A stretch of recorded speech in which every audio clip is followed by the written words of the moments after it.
Tonight's special meeting, Monday, July 6th at 6:30. Just like to remind everybody that you can go onto Zoom. And if you're calling by a landline phone, you can raise your hand by hitting *9 on your phone, and it will let you raise your hand so you can speak. And to unraise your hand, you just hit *9 again.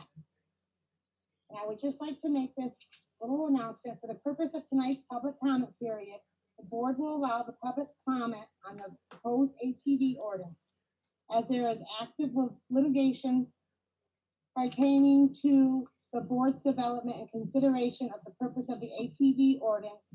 The board will not be commenting on legislation and legislations of the board. Believes that the proper response to the litigation is through the town's attorney and attorney's filing with the court.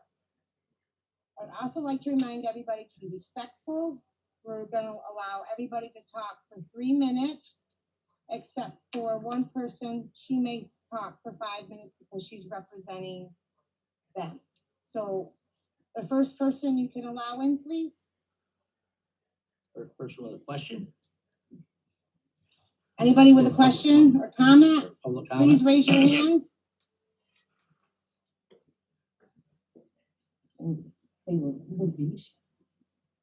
Can't see what that one.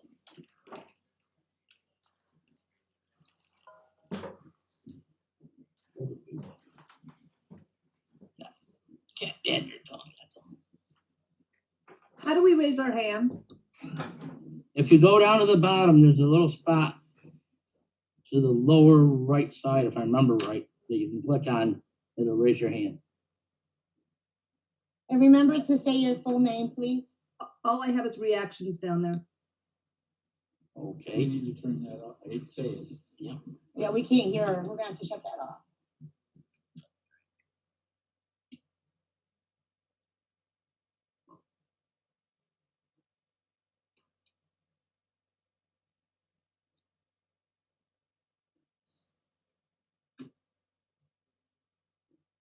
Recognize Jenny?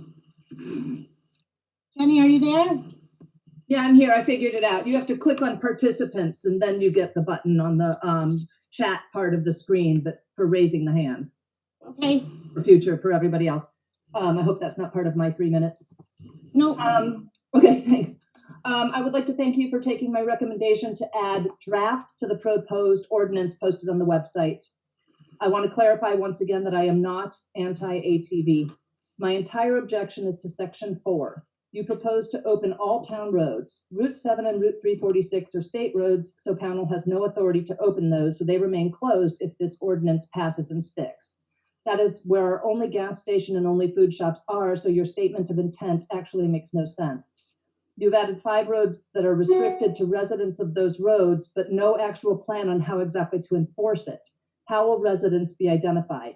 There is nothing in the FAQ or ordinance to explain the enforcement of this particular rule. So it is good in theory, but how does it work in practice since people ride on those roads already?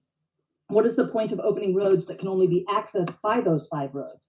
For example, Carpenter Hill Road, Mount Anthony, Gory Hill Road, and Skippery can only be accessed from North Pownal Road or Bennington.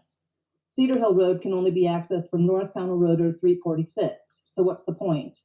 I'm sure there are plenty more examples. I also have a major issue with manipulating the public. Perhaps an ordinance is required for many clubs, including Bassett, to work on trails, but that does not mean it has to be an ordinance that opens all town roads. That statement is misleading. The other problematic thing is that the governor has explicitly stated that local municipalities should only conduct essential business. There is so much more that you are not addressing while focusing all this energy on ATVs. How is Pownal responding to the pandemic? What about the forensic audit? Why is no one auditing our books at all now? What about the constant bickering in the office? What about the town administrator? What about the appointed committees and commissions? Not one meeting since election day. Who is writing grants? Where is money coming from? What happens when people can't pay their property taxes due to COVID-19? How much are you spending on legal over this ordinance? To the public, please send me your name, contact info, and address if you would like to sign the petition when the select board passes this ordinance. There will be a team of people collecting signatures, and I'm happy to share your information to that team. Hopefully we can do it electronically as well. Just email in your information to jennydoerselect@gmail.com, jennydoerselect@gmail.com. And thank you to the select board members for wearing masks tonight. Bob, please cover your nose as well. You are not 6 feet apart. Please lead by example. Please don't roll your eyes at me. Thank you. Thank you. Thank you. Thank you. Next person, please raise your hand.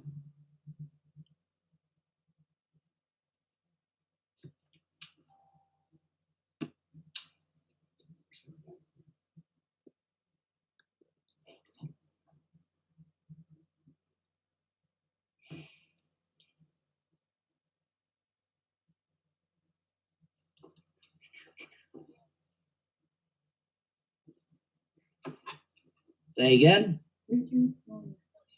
Richard Williams. Yes, Hi. hello. I would like to ask the select board why they have been so quiet on the issue of police enforcement. Currently, we have a very limited number of roads in Pownal that are legal to be ridden upon by ATVs, but there's never been any police enforcement or any record of any citations being issued for illegal riding.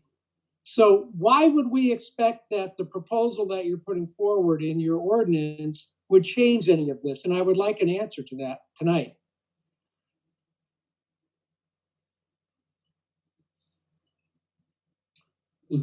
I'll take a stab at an answer. Currently, there's no,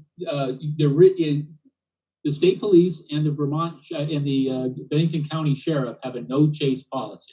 So that's a lot of the non-enforcement that you're seeing. I disagree, Mr. Jarvis, totally, because all of those two agencies would have to do would be go to any of the entrances to those roads. For example, on North Mason Hill, if they simply parked a car and stopped people from. I'm not law enforcement, and neither is the select board. I'm not saying that you are, but you are proposing that you would open all roads and law enforcement would reinforce the statutes that you're the protections that you're writing into your ordinance. And that I just don't understand how you possibly can make that claim, because there has been no enforcement over the years in Pownal for ATV riding. So how do you propose to change? I don't know how else to answer it. ATVs are a fact of life. Many people in Pownal own them. If we were to write an ordinance that shut off all of our roads, we would have the same enforcement problem that we have today. That's just a fact. Reality isn't optional. We can't write it out of existence in an ordinance. So I'm not suggesting that you I'm still speaking, Mr. Williams. We are bound by the reality of the situation. Well, excuse me, Mr. Jarvis. Oh, look, go right ahead. You can make your comment. You can make your statement. Fine. What I would like to get a straight answer from you gentlemen and ladies is how you propose to have law enforcement enforce the protections that you have written into your ordinance. How do you propose to do that? The only way I can answer that is what's already in the FAQs. There will be a sticker system where people will buy stickers. When you get the sticker, you have to show that you're licensed, registered, insured to the level of state statute. That's defined in state statute as to how much insurance you need and that you need to be registered. It's only open for licensed drivers. Once those stickers are on the machine, then they're easily identifiable. That one's legal, that one's legal, that one's not legal. It becomes a lot easier for law enforcement to be able to tell which ones aren't legal, aren't registered. They have been issuing tickets. Most of the tickets that are issued are for some infraction. Then as they're talking to the individual who's got the infraction, they'll find out that they're not registered or not insured, and they'll get a ticket for that as well. So this has been happening, maybe not with the frequency that you like. But without the sticker system and without legal riders on the road, there is no neighborhood watch. There is no way for respectful, family-oriented ATV riders to be out on the roads doing some sort of neighborhood watch and also reporting the infractions that they see. So there's a lot of things that bring enforcement in the ordinance, and it also brings some respect to individuals who have this as a hobby, who want to pursue it in a legal, regulated way and a safe way that brings that sort of regulation to something that is currently very little regulation on. All right, may I respond quickly? Go ahead. Mr. Jarvis, those points are very well taken, and I applaud the inclusion of those in your proposed ordinance. It still doesn't answer the question, however, because what a police officer, or I believe your phrase is an enforcer, a legal enforcer, or a town enforcement officer. I believe that's your phrase. Would have to be present to see that sticker. Are we agreed on that point? Of course. Okay. So the question therefore begs, how do you propose enforcement officers to be present to see stickers that you are issuing? They patrol the areas, given a certain amount of hours per week to patrol the area, and it's a rotating hours in order to not be predictable. Correct. Do we have one more thing, if it's okay? Do we know how many hours those are? I'm sorry? Do we know the number of those hours per week? Yeah, it's part of the contract, is the number of hours per week. All right. Yes, but do we have a number? Yeah, it's 30 hours. 30 hours. 30 hours. 30 hours per week. Yep. And it's not for ATV, that's patrolling. That's all patrolling. For all the ordinances. So that's been, am I correct in assuming that 30 hours has basically been the standard for previous contracts? That's correct. So there's been no increase in the hours purchased in the contracts for patrols for increased ATV riding? That's correct, Nice. but it's also something that we're going to revisit when we know how much money we'll be collecting for the stickers. That gives more revenue to use towards enforcement. I appreciate you answering those questions. Thank you. Your time is up. Thank you, sir, very much. Have a good night. And thank you for the question. You as well. Thank you. Next person, please. Raise your hand.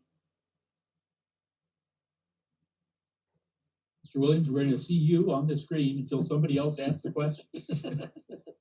Hi there, Meryl Bent, attorney for multiple Pownal residents.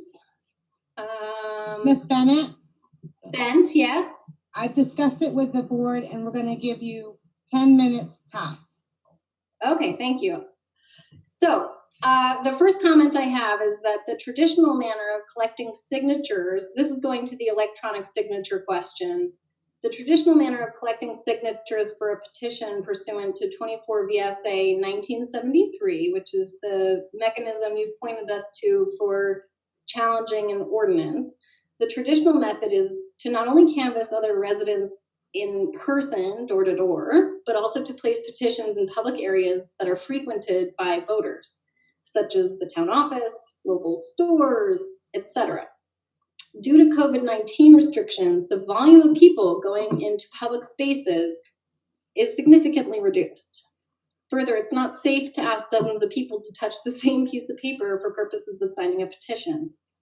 I raised this with town council, and in response to these concerns, he suggested an even more onerous method for collecting signatures, which would be to send out a signature page to every single resident in town via email or mail for them to print and mail back. This would require significantly more effort on the part of your constituents, and it does not take into account the people in your town who do not have printers, or for that matter, internet. Additionally, it would require someone to gather every email address and mailing address in town and to coordinate a mass mailing and the subsequent collection and compiling of signatures. Ms. Bent, if I could, I'm sorry to interrupt, and I think we just stopped the timer on you, so you still get your full 10 minutes. But that is actually on the agenda to talk about tonight, and I think it'll answer most of your questions. Okay, so will I have another opportunity to speak about it when it comes that time on the agenda? You can certainly, I suppose so. Are you opening public Would you comment listen- to that issue after, when that comes onto the agenda? Yeah, sure. We'll give you an opportunity to ask a question that's pertaining to the electronic signatures or the petition. Okay, I'm gonna put a pin in that then, but my purpose here was to use my time. Well, if you want to use Well, your that's true. time now, you can certainly. No, I if just I'm being, didn't want you to no, use no, your if time for something that's going to be irrelevant. sure. If I'm being offered additional time to discuss that during the time on the agenda, then I will accept that. So I'll move on to a different topic and I'm restarting my timer. So the board has said before that ATV users are willing and able to self-enforce. Did the incidents over the weekend give you great confidence as a board that self-policing by ATV users is a practical solution? Just this weekend, a group of ATV users in the middle of the night were trying to access Sucker Pond from County Road. An ATV user in the group was lost. His friends left him behind. They did not turn around and try to retrieve their friend. He ultimately crashed his ATV and called 911. That required a response from the State Police Search and Rescue Team and the Pownal Fire Department. I have heard, it's hearsay, but I've heard that involved 8 state troopers to respond to that incident. I can't actually speak with firsthand knowledge as to the numbers. But where was the self-policing in that instance? Does that give you confidence that ATV users are really going to self-enforce themselves? That's my first question. My second question is, are you going to afford time after this meeting, to hear from medical personnel and law enforcement regarding the safety and law enforcement issues per my discussion with the town council and the board chair over the weekend? And my last question is, how do you respond to the article in the Banner last weekend from the UVM medical emergency team that said that the only time an ATV should be on the road is to cross it? And I am clocking myself out at 3 minutes and 30 seconds on this issue and reserving time in addition per the invitation of the board to separately address the question of electronic signatures. Thank you. Thank you, Ms. Ben. I had her at 3:39. 3:39 is fine with me. I had 3:41 at the end. Next, please. Renee Williams.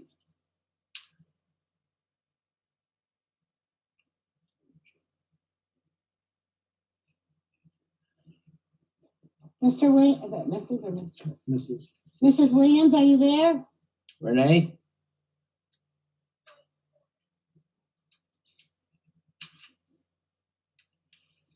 We don't see her. We don't see her name.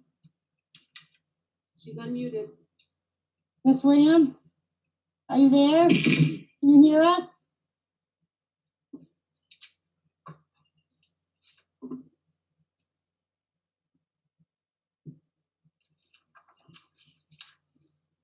All right, can we try somebody else and maybe we can get back to her?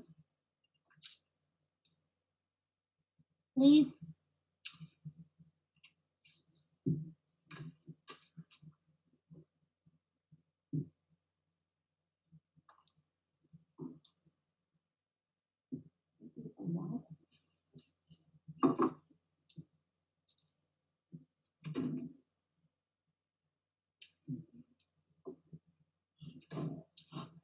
Remember my younger days when I had 20/20 vision. I'm never had 20/20 vision. My eyes have always been terrible. My right eye's horrible. But I'm at the age where I need multiple readers depending on what I'm looking at, my laptop, my phone, or what I'm looking at. And I was in elementary school, my right eye was a lazy eye, so I used to have to wear a patch on the left one. That was nasty all day with glasses. Halloween, nice pirate. Hi, my name is Wendy Lawrence. Hi, Wendy. I just want to thank you all for all the work that you're doing. I live on Ladd Road. Technically, I am for the ordinance, but I do have some concerns. I I would like to think that kind of self-policing would work, but I'm not seeing it. In general, a lot of people are really good, and I do enjoy seeing them go by. I'm not an ATV rider, but the problem is those who aren't. And you're not going to get the self-policing because people aren't going to do that. And, you know, this weekend was one of the examples of that. You are getting late night riding and you are getting high speed. And for me, the safety is the big issue. And saying that they don't comply now and they're not going to comply then, for me, is not a resolution.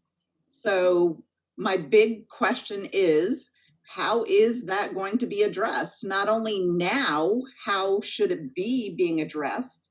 And how is it going to be addressed in the future? Because just to say that it's not being now and it's not going to be in the future is not a resolution for me. That is a big concern for me. I've had guests who have had near misses, and it's going to continue until there is a fatality. So yes, I think they should be able to enjoy, but I think that it needs to be addressed and there should be a valid resolution for that. And when they are complying and they're going by slow, it's enjoyable for them and it's enjoyable for those of us who are not riders and we just want to enjoy our homes. It's those who are not complying. And it's not only just a compliance to peace, but it's a big safety issue. And to just say they don't do it now and they're not going to do it then, I have not seen a single sheriff or Vermont State Police person on this road in the time that I've been here. Now, I haven't been here that long, but I've been here almost a year and I've not seen a single person. So that is an issue that needs to be addressed. And I think it's a very, very big safety issue that just saying, oh, well, is not a resolution. So I would like to have that as more of a higher concern than just going, thank you for your time. I appreciate it. And thank you again for all your efforts. Thank you very Thank much. I would like to say though, if we have the ordinance and it passes, then we'll be able to put up signs and speed limits, and that will also help the police. Right now, there's no ordinance really, so they don't have any rules to go by Other than a highway rule. than the highway rule. And hopefully the rules and regulations that we set forth will be easier for the law enforcement to follow and to enforce. But if we're not seeing them now can and address something. it's illegal for them to be on the road, what makes you think that that's going to change? Well, there's several reasons why I think that's going to change. And I think there's been a couple of issues in your questions, and I'd like to separate them and ask and answer them separately, because I think you have some very valid concerns, absolutely. The statement that no one's saying, oh, well, we don't care about after hours drinking. But after hours drinking has been a problem in this town and every town in America for literally decades, as long as I can remember. So there's nothing about this. So when I say there's nothing about this ordinance that's going to solve that, it's because it's not intended to solve that. That doesn't mean it's not an issue. And it doesn't mean that we can't bring some enforcement to that separately from this ordinance. This ordinance is for daytime use of ATVs in a respectful and regulated way. And it will bring additional safety, because in order to get the sticker to be legal on any road, you have to come in, purchase the sticker, which gives us more money for law enforcement. You have to prove that you're licensed, registered, and insured. Those were some big reasons as to some big questions that we were getting about the safety, was the insurance and the licensing. It also absolutely will impact the behavior of the individual. If you're sitting on a machine and you know it's easily identifiable and traceable to you, it will have an impact on the behavior. If you know that you get pulled over, you not only lose and we haven't decided on the cost yet, but the $50 or whatever it is you paid for that sticker, and you're not getting that back. And we're going to pull your ability to ride, and we're going to pull your sticker.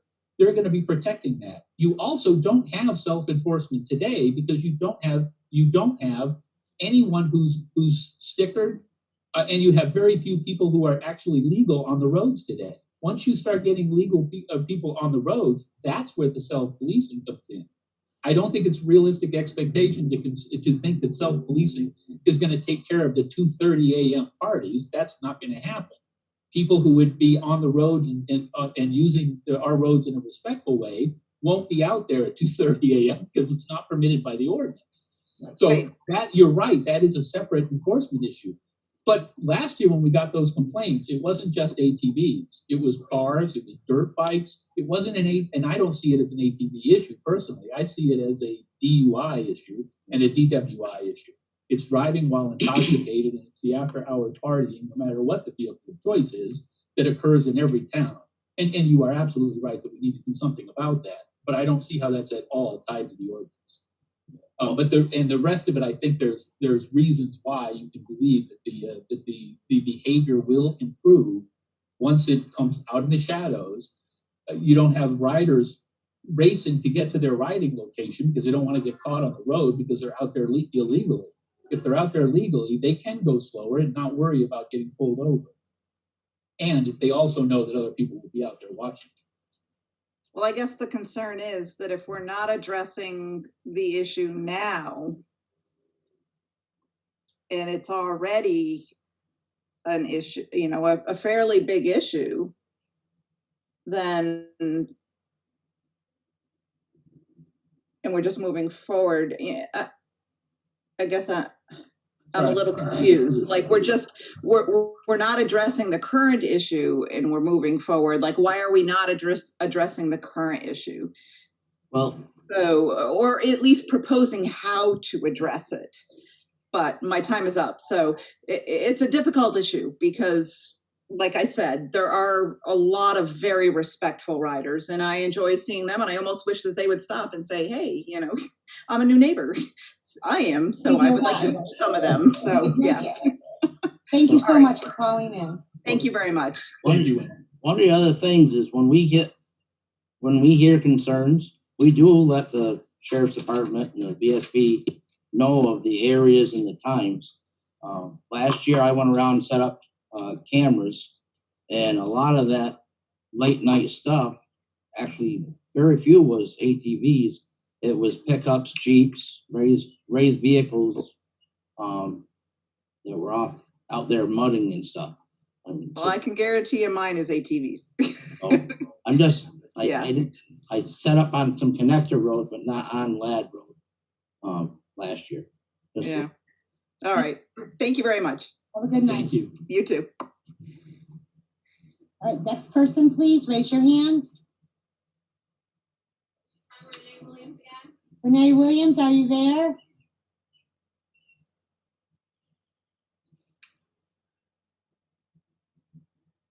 I have to pull the bat phone down. If she's Last time. struggling, tell her to send her phone number to her and I will call her and bring her to you, okay? Send her phone number to who? To the host in the Oh, chat. I will personally Renee, if you're having difficulties, you can send your number to the chat room and they'll call you and hook you up with us.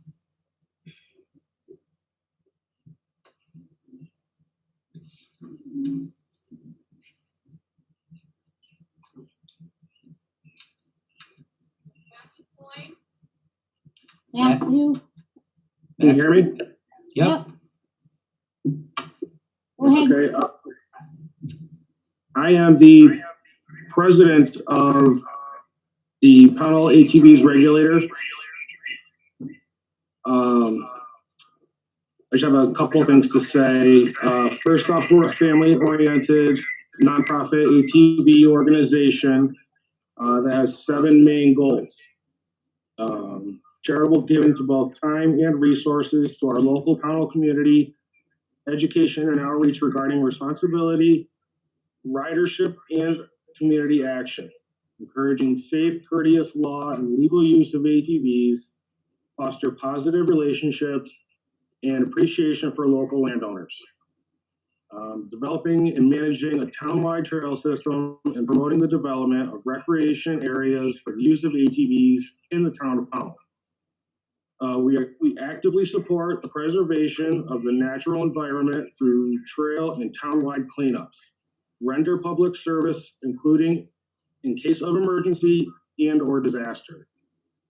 The Pownal regulators, ATV Club, intend to foster community access to the use and enjoyment of the outdoor areas in Pownal, Vermont.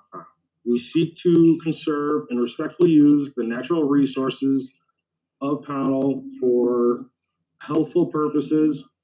It seeks to encourage closer relationships with neighbors and between families and friends throughout shared recreation. It also proposes to assist in the creation and maintenance of a town-wide trail system. I'd like to say thank you for all the work that you guys are doing for the ordinance. Our crew is not the ones out at 2:30 in the morning like everybody says.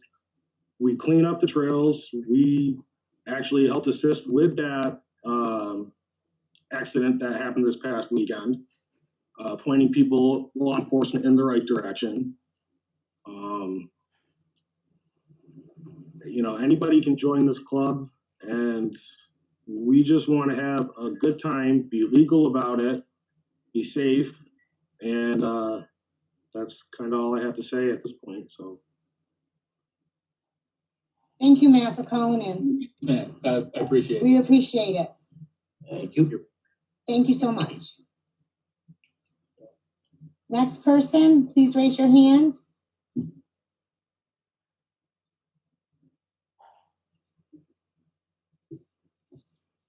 Please state your name. Calling from the phone. Calling from the 607. yep. Hi, can you hear me? Yes? Yes. Hello? State your name, please. Hey, it's Tiffany Swinga. How are you guys? Oh, Good, how are you? I do. Fantastic. I just want to say thank you again for all the work you're doing and everything you're enduring. And I'm in the car, so it's a little tough, but I just wanted to make sure you guys know how much we appreciate it. I also want the community to know that we are avid riders, and we have not been riding on roads because it's illegal. And we're waiting for this ordinance to ride on the road. she wants to speak. Renee, I'm saying, do you want to speak? We'll unmute her again. Well, for the 10th time, I will. I think we lost her. I think we lost her. All right, well, thanks for calling in, Tiffany. It looks like your cell phone went out of All right, we're going to try Renee Williams again. Renee Williams again. Renee, are you there? Can you hear us? Is she muted? Miss Williams? Yeah, she's unmuted. She's unmuted. At one point, there was two of hers, but now I only see one.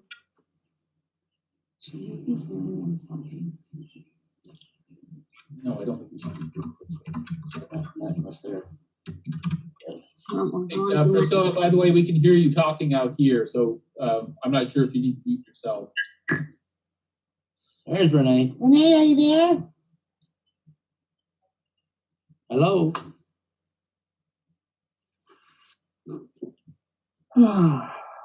Hello, Renee.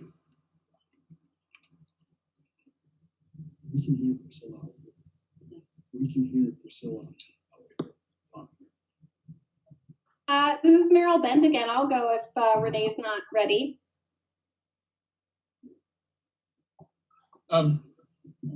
She's got time left. She's got time left. Go ahead, Mer. Thank you. Actually, my comment is for the board and for Matthew Coyne. Matt, I really appreciate you weighing in, and I commend you for all the efforts that you undoubtedly have had to put forward to shepherd a group of responsible ATV users. We do really appreciate that. We know it can't be easy to try to promote responsible users while at the same time dealing with the folks who ignore the rules and give a bad name to your sport. The Newport, Vermont Bassett group has removed people from membership, not only if they abuse the privilege and violate their ordinance, but also those people who are abusive to their neighbors and to other opponents. In fact, one ATV user who was rude to an opponent was promptly removed from their Bassett group and the right to use ATVs in Newport for being abusive towards a concerned community member. Is your group prepared to do the same in the face of abusers? And if so, how do you plan to do that? If you let me finish. If you I'm can sorry, but you're addressing, you should be addressing the board, not addressing somebody who called in. Okay, so my question is, if the board could ask to other people. Let me finish. If the board could ask Mr. Coyne how he would address that, that would be very helpful for a lot of people to understand. Thank you. Can I address that? You may. So in the ordinance, this was very important to me, Ms. Bennett, that in the ordinance itself, there is a provision that says for even one infraction, the board has the authority to pull your right rod, pull your sticker. The reason that's in there is because I don't want somebody doing donuts in somebody's front lawn to be the first of 3 infractions. That is egregious enough that you lose your right to ride. So the select board has addressed it in the ordinance. Anything else that comes from a private group is really how they handle their private group. And I'm not sure that that's really a government question. I'm sorry, but you have suggested that it's going to be subject to self-policing. So we should hear from the group who you expect to police it. They're only part of it. You don't have to be a club member to get a town sticker. That's a new tune. I'm sorry? I said that is a new tune. You have touted the idea of self-enforcement for so long. We finally have somebody on the call who can address that. And you know what? Fine. I get that I can't ask a question directly to Mr. Coyne, but he is the best person in the appropriate position to answer that question. And if you haven't spoken to Mr. Coyne about how his group expects to do that, then Mr. Coyne should tell us that. And I'm saying that as an We're done, That's not. We're done. Sorry, we're done. Okay, are you cutting me off again? This is not why you're supposed to be calling in. You're supposed to be asking us questions. Now, so are you cutting me off again? Ms. Benton, it's Mike Gardner. Can I answer?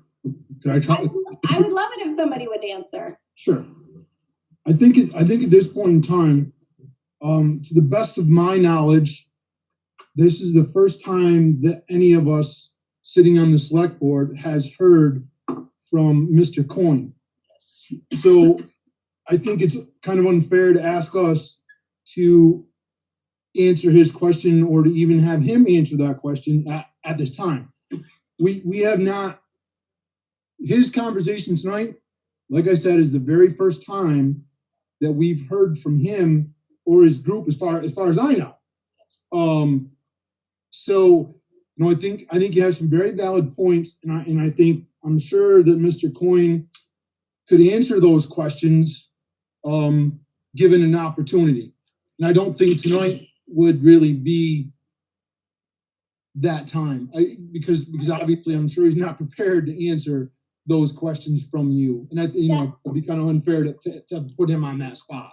You know what, Mr. Gardner, I think that's completely fair, and I appreciate what you're saying, and I think what you're saying is that you have never spoken to the local ATV group chair about how they're going to self-police, because what you're telling me right now is that you don't know how he would answer, and you've never spoken to him about that before. Ms. Bennett, the self-policing is something that we've seen in other towns, and it's something that we trust that the owners of these stickers and our citizens will do with or without a private group. I think the private group enhances it, but that was never the answer on the self-policing. I think the private group, which is brand new, by the way, they're forming because of this ordinance. So I do know of the group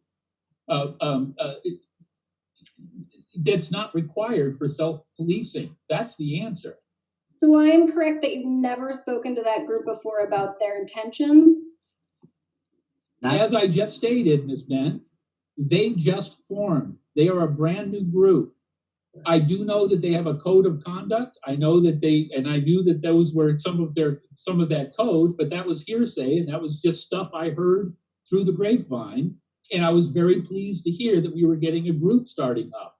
But that's a private group, and I don't, from a municipal versus private standpoint, those two things should be separate anyway. You know what? I appreciate that fully, and it sounds like we do need to hear from that group further. So my hope is that we can schedule another meeting so that we can hear directly from that group about what their plans are, since, as you say, they are recently formed. And I hope the board will agree to schedule another meeting in the next couple of weeks so we can hear comprehensively from the newly formed group. What I did hear Mr. Coyne say is that anybody can reach out to him and ask questions, so please feel free to do so.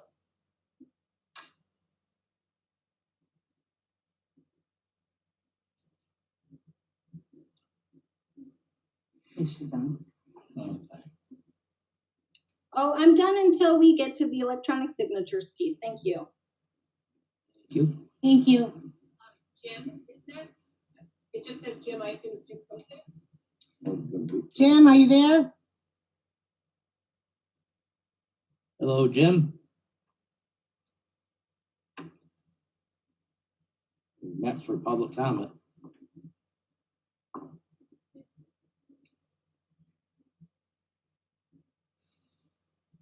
Jim, are you there? Please state your name.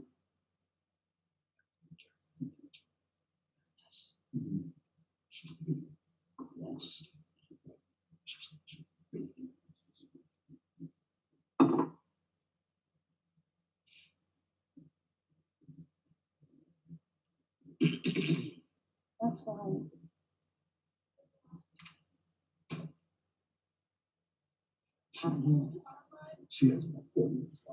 Mr. Harwood or Mrs. Harwood? Colby. Okay, Colby. Yep. Yeah, I'm here. Hi, Colby. Go ahead, please. State your name. Hi, I'm Colby Harwood, from 607 County Road.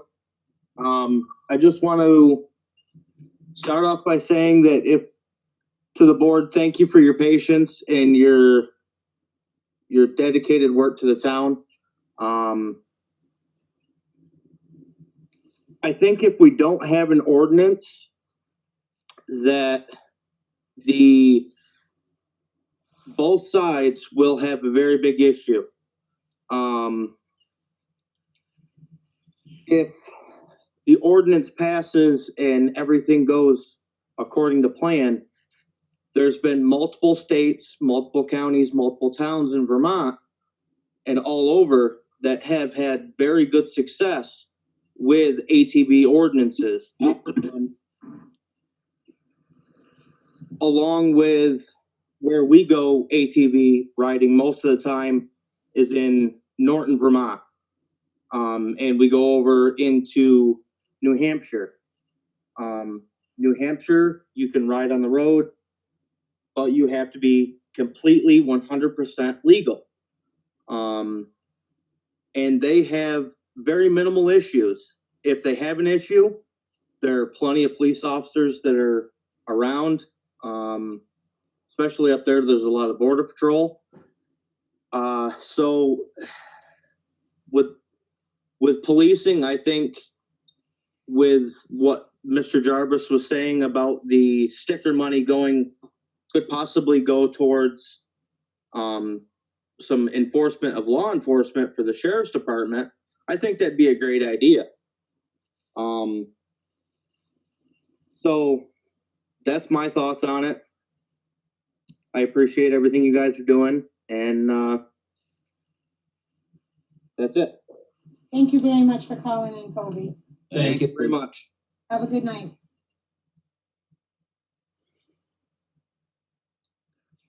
Can you hear me now? Yes, Yeah, please state your name. Hello, my name is Jim Kosich, and I live up on North Mason Hill Road. I have a couple of questions. Number one is I was very enlightened by Matthew talking about the new club that's coming on board. I guess I'm a little confused with everyone saying now that they can't come up with trails. The Bassett cannot come up with trails. Matthew can't really work with having everything come together in this town until such an ordinance is put in place.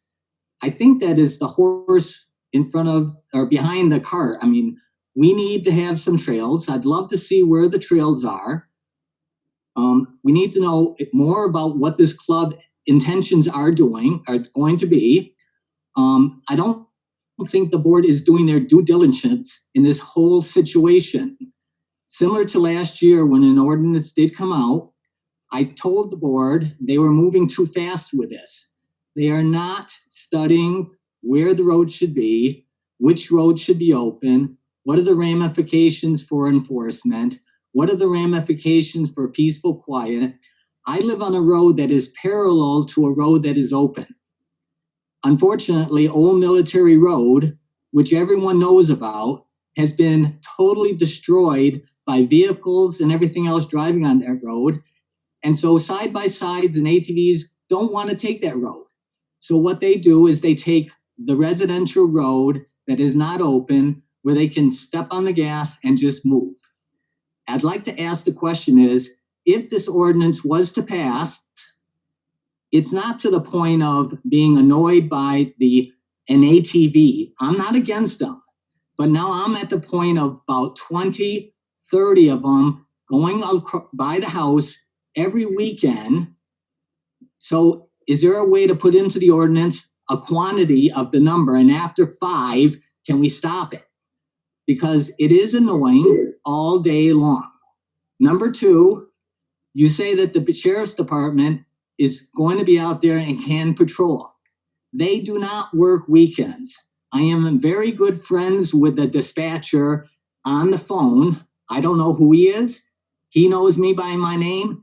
But every weekend when I call and say, is there someone working this weekend? There is no one working on the weekends. So where is the enforcement happening right now on the weekends? Unfortunately, we have to call the state police. They're busy with lost ATVers.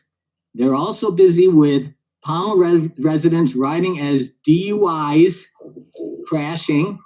How many more minutes? Jim, Yes? your time's almost up, hon. Please wrap it up. Yes, ma'am. Thank you. All right. Well, I'll end it right there because I think I've asked and made many points that if I'd like to ask one question, is there 2 people on the board, one that will make a motion and one that will second to say that they will put a halt to this, do the due diligence, come back in February or even January, pass the ordinance, and let it go to a town vote at the town meeting in March. Thank you very much. First of all, you can't have a town vote until you have an ordinance, and you have to pass an ordinance to have a town vote. I'm telling you, I was asking if you would pause now and pass the ordinance in January, and then a petition can go for a town vote in the March. I would not make that. I will not make that proposal. And the reason being? Well, because I think Your this time's is up, sir. Yeah, You can answer if you'd like. I am for the ordinance, Jim. That's why. And everyone else? No comment, Jim. I'm Jim, sorry. you're asking people how they're going to vote, and I'm asking. All I'm asking them is to step forward with a motion. You guys can deny the motion. I'm just asking you to make a motion to put a halt to this until January, where you can approve it and do your due diligence. You guys can deny it, but I just want to find out for the record, are you guys willing to pause on this and do your due diligence? we believe we have, of course, done our due diligence. We have collected a ton of input, and we've talked to many people about the ordinance. So I disagree with your premise that we haven't done due diligence on this. The town has been talking about this for well over a year. In fact, for years, as was pointed out. I think it's time to do something. That's my position. You can disagree if you like. Thank you. Next person, please. Mike had something. No, it's all right. Okay. Did you want to say something, Mike? I'm sorry. I just think, I just want to reiterate what Bob has stated. I think we've done due diligence on this. I don't think, in my opinion, I don't think we're done doing due diligence on it. I think we need to continue doing some research and some background stuff. I think we've changed it dramatically. We've already taken a few roads off, and probably I have a list here that's probably going to take a while when we get into our working session. But on the flip side of it, I think that people are looking for a vote on an ordinance right now, or the townspeople, and through legal advice from VLCT and our own lawyer, we've been told we can't do that. So I think where this is failing is honestly, I think the democratic process is failing, Jim, and I really believe that. I believe that we're going to address a lot of that stuff a little later, with the petitions and signatures and whatever, and move forward. And I really think that we're getting slammed, for lack of a better term right now, about doing due diligence. Now, we have invited law enforcement in. We have reached out to some law enforcement. I have some proposals later, after when we get into our working session for the board about that. And I'm not going to get into those right now because it's not the time. So I just think that we may be putting the cart before the horse, yeah. But I think we're doing it as in the democratic process. I don't think we're letting it work its way out the way it's supposed to, and let the taxpayers and residents of the town vote on whatever ordinance that the select board puts forward. That's pretty much it. Thank you, Mike. Is there anybody else out there? Please raise your hand. No other hands? This Jolden George. So let's move on. Are you gonna go public comment? Do I have a motion? Do we have to have a motion? No. Let's just close public comment right now, please. We're gonna go into work session. Thank you for everybody who called in. Thank you for all the emails. I do read them all. Yes. I try to answer them all, but sometimes you get busy in life and you can't answer every single one of them. We're going to discuss the electronic signatures piece now? What's next on the agenda? See what's next on the agenda, Ms. Bent. Facts and questions is next. If you can open that ATV door. ordinance and then facts. And then- Yeah. Well, can we? All right, you wanna I move guess that it's up? too late. Can we modify the agenda and move discussion on electronic signatures to first? Sure. Would that be all right with you, Ms. Bent, if we move the electronic signatures on our agenda? It's farther down. If you're comfortable with that from your council, then, I'm happy to make my comments when you're ready. We can change the agenda. Yeah, you can. Yeah. All right. All right, go ahead, Ms. Bennett. You have 4 minutes left. Well, hang on, Chief. Before you wanted to ask questions after we discussed it and after you realize what the board is doing, and then you can follow up with questions. That's probably a better approach. We haven't even discussed it. Well, I know. So I Right, think so we'll that- discuss it first. But if we discuss it, and then she can ask us Okay, questions after, that's if that's okay with you, Ms. Bent, are you Okay, comfortable with that? So, you're on mute. We can't hear Sorry, you. Meryl, you're on mute. Hold Yeah, on. no, it wasn't allowing me to unmute myself. Whatever the board thinks is the best procedure, I'm more than happy to. I actually do think it would be helpful to hear what the board has in mind before I ask my questions, because as you said, they may all be answered. Okay, so I guess I'll kick it off with our town agent has found some information out about petitions, about COVID, and about what to do as far as electronic petitions are. So with that, I think I'll turn it over to Rebecca.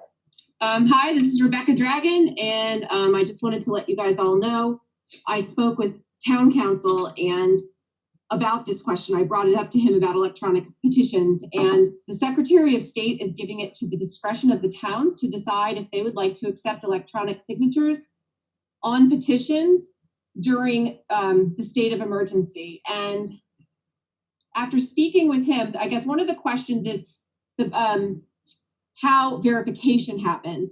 My personal non-lawyerly opinion is that this is a small town. you can easily verify names on an electronic petition, and I would suggest that you create a resolution saying that the town of Pownal will accept electronic signatures during the state of emergency. And if you guys do decide to do that, I can write that for you to sign.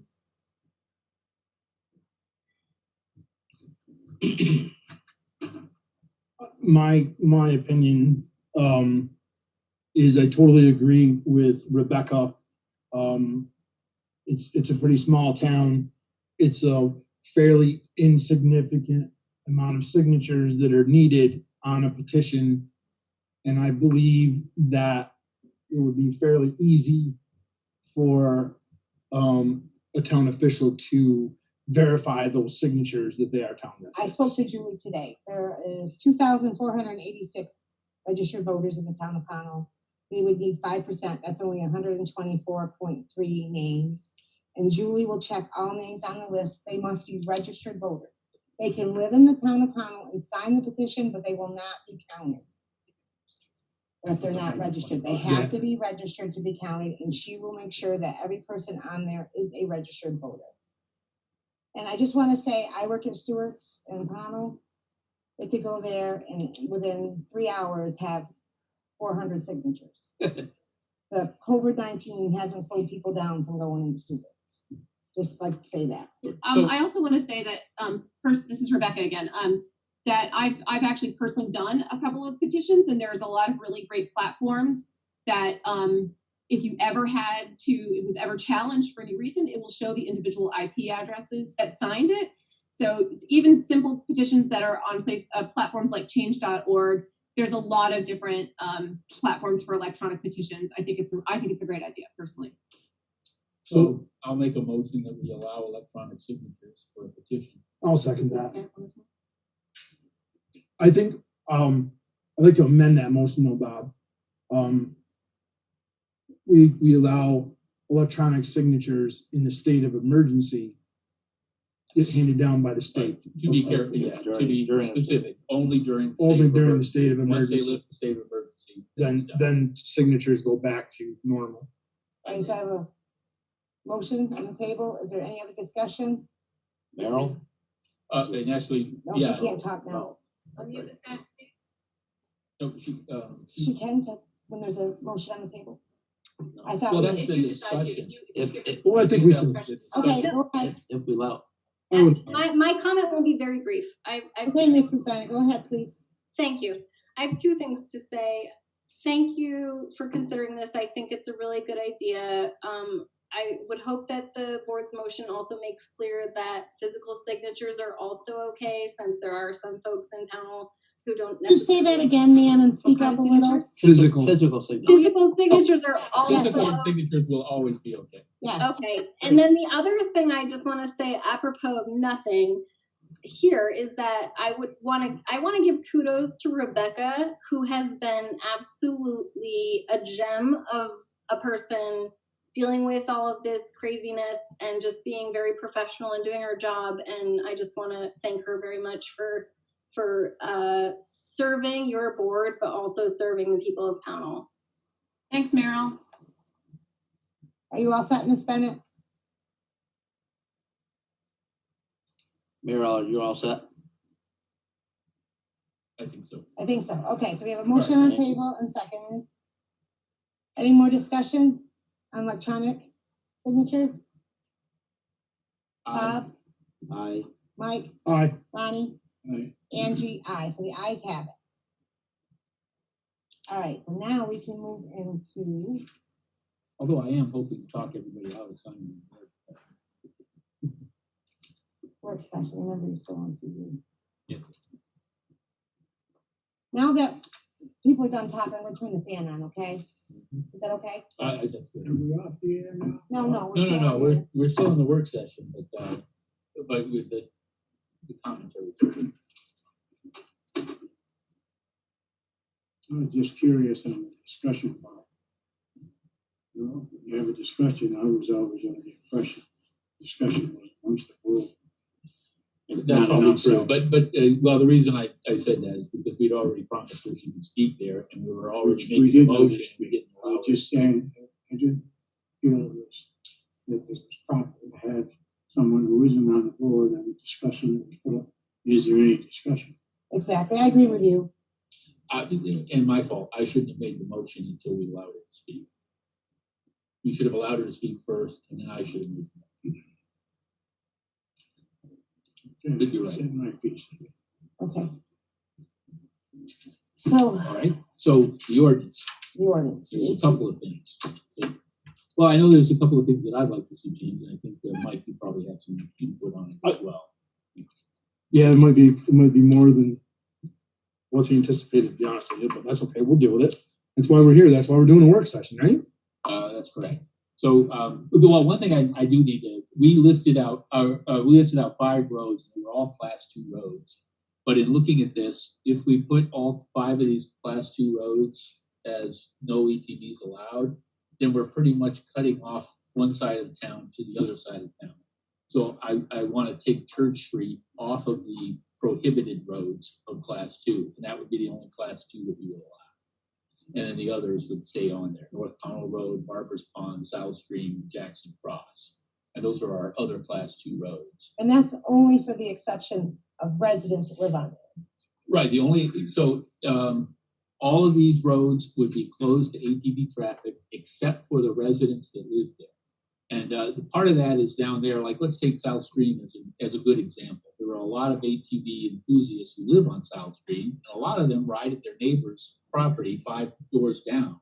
They shouldn't have to trailer their vehicle to go down the road to ride at their to ride down the road at their friend's house or their friend to come up. So that's why I thought of the resident exception. But I'm also proposing that we allow Church Street, that goes into the allowed roads.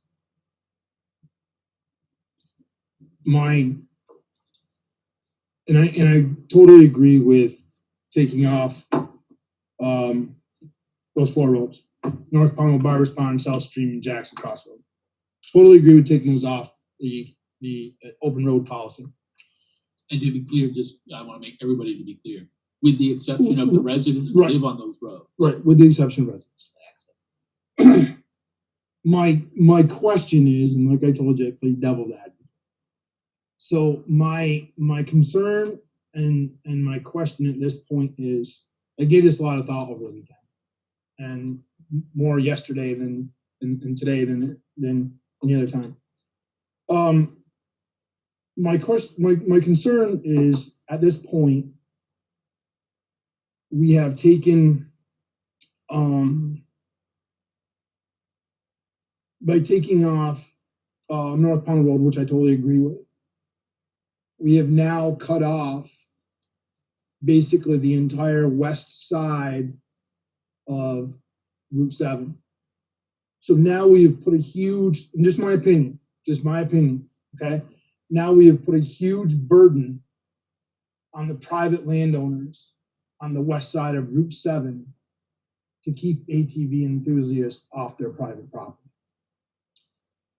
Because there are and is no public other than the town-owned land up behind the tannery, which right now does not have access to ATVs. We don't have access to it for anything. So we put a huge burden. We've put a huge burden on landowners on that side of the road. So I drew up a list, to be honest with you, of the roads that I think probably shouldn't be opened up at this time, and it's a pretty extensive list. And it's just my opinion. And remember, part of the rationale of this is if you live on one of those roads, you should be able to get to some other riding location or to somebody else's. So this goes along with your residents only resolution or draft in the draft, Bob. It goes totally along that. Now let me use Mount Anthony Road for an example because you live there. Okay. Now you live on Mount Anthony Road, but you want to ride to You wanna get up to ride to your friend's house on Carpenter Hill or whatever. You should be able to do that as a resident, or you should be able to ride, as a resident, wherever. I just have a huge problem opening, and there's roads on the east side of Route 7 that are on my list. To be honest with you, to open just to the general public out there. There's some roads on here that I think should be completely taken off. And it's just I've done a lot of thinking on this in the last few days because I totally agree with taking off those 4 roads for safety reasons. Just one of the things I'm trying to avoid, or I think we got to avoid, is an ordinance that then has to be rewritten or rethought about every time property changes hands. Well, I don't think you have to do that though, because if a piece of property changes hands, then that person becomes a resident and is legal to ride on that piece of property, or to their friend's house. Where if I bought your place up there, then I'd be legal to ride to, if Ronnie lived on Carpenter Hill. Well, but now one of the other things to think about is we do have a club. That club will almost certainly be working on creating trails. We do have that property, and the trust property that is not doesn't currently have trails. Right. But we have every intention of bringing some recreation to that property, which would be hiking, would be ATVs, would be all. And then you now have got ATVs allowed there, but we've got an ordinance that you can't get there. But I think we can adjust the ordinance at that time that it happens, without a lot of trouble. I mean, I'll give you a road, for instance, right now. John Lee Road is on this open road. It's a Class 4 road. Yeah. It's John Lee Road is 100% private landowners. So now somebody comes here from wherever, and they're going to look at a map and they're going to say, "Hey, John Lee Road, that looks like cool riding," and they're up there tearing up everybody's property. I got a problem with that. I mean, the people who actually use the property and own the property on John Lee Road, most of them, I don't know if they do it now, but they used to trailer their machine to the bottom of the road and ride from there. So it's a catch-22, and I agree. I just want to cover all of our bases and do all of our due diligence, like we're accused of not doing. There's a lot of dead-end roads, Hemlock Road. Well, and I spoke about the dead-end roads in the frequently asked questions. So let's take Hemlock Hill Road, for example. There's very few properties on there. The ordinance as written wouldn't allow ATVs to be on there unless you were a resident or somebody was coming to visit you and you invited them to your property. So that, I think that's already covered. I don't want to take off roads just because they're. But if Skippery Road is an open road, a ride, somebody riding up Skippery Road could look at Hemlock Hill Road and say, "Hey, that looks like it's going to go to a trail," and they're going to blow up there to somebody's private property. I just don't want to. I don't want to put the burden on private property owners to have to police their own property. You're assuming that the rider is just out for a ride and is just going to go aimlessly, is what it sounds like to me. Because happens every single day or in every weekend right now. Unless you get lost, if you know you're coming to my house or I'm going to your house, I know the path that I'm going to be traveling. Well, that's why I think I'm going with that. And that's why I think it's very important that we say a bunch of these roads that I have here that it's residents only. Okay, and I mean we could probably even work around that a little bit. Because you got to have resident permission to do that. That is anyways. You have to have resident permission. I can't just assume I'm going to go cruising through your property. But we're putting the burden on the property owner. We're putting the burden on I'll keep using John Lee Road for example. We're putting the burden on the landowners on John Lee Road, which is nothing more than a trail right off Skippery. Technically, it's no different than hunting. I'm and ask permission. on I your totally property. get that. Well, this So, is, That the burden isn't on the owner, the burden Sure it is is. on the person who is but the going to burden run is an gonna, ATV or gonna go hunting. the burden's gonna come back to that There's- landowner, and it's gonna come back to those several landowners that own property on John Lee Road to gate that or do whatever they have to do, and they can't gate it really because it's a class 4 road. So now we have created that burden because we've opened up Skippery Road for ATV use. And now we've put that burden on the landowner on John Lee Road to cable off or gate off their property, because I'm sure, and I haven't been up there in years. Okay, it's probably been 30, 35 years or more, probably more than that since I've been up there. Okay, but I used to go up there a lot. So I don't even know what's up there for a trail system now, but I'm sure that the landowners who use it for their own recreation have multiple trails through their property. It's still a class 4 road, right? And it's not maintained in winter. Correct. By Vermont law, it is open to ATV use. Already. And we can't. Well, I mean, I was just using that as an example. I mean, there's plenty of roads on here. I mean, why do we have Transfer Station Road? Why is that open to ATVs? Why is Pitt Road That's open to those are ATVs? good Yeah, they Why should be. why is West Meadow? Why are we going to open up West Meadow to ATVs? I mean, that's a housing development. They can't get out of it to go to North Pownal Road. Why are we going to open up Lovett Cemetery? I mean, I can go on and on and on with this. But I think a lot of those are covered by the fact that you have to have permission to ride in order to go up those roads, or you have to be coming from that road to go somewhere to ride. So I think a lot of that's already covered just by the, I hope everybody understands, and you think everybody understands, that trespassing is not allowed. Don't trespass on somebody else's property. Well, And that's it. Well, you're scuffing it off, but it's. No, but that's- you would hope. You would certainly hope that. But then if you pass the ordinance that says you can't be there, that puts these roads on resident only, you still have the same enforcement issue. You still have to enforce the same thing. You're still gonna have an ATV, and somebody has to figure out whether or not you live on the road, whether or not you have permission from the landowner. The same exact situation will occur with or without that provision, with or without that road on the road. Well, but the other thing, Transfer Station Road and Pitt Road is to the highway department. Those are municipal, and we already said that we're not having ATVs on our municipal property there. We probably do need to itemize those too. To your Unless point, you're I think we do need Are you to- going to open up Church Farm Road to Helen Church's house? That's on here. Are we going to open up the road that goes from North Pownal Road to Helen Church's house? That's town road. Are we going to open that up? If there's only one landowner on there shouldn't be any ATVs coming down there unless the Well, it's- landowner gave permission. I totally agree. And then that way you never have to change the ordinance just because somebody, the property changed hands, or they sold their ATV, or they bought an ATV, or whatever.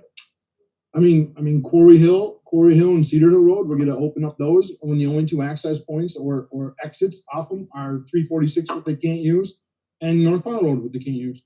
So are we gonna open up Quarry Hill and Carpenter Hill or Cedar Hill? I mean, why? Why not? Why do it?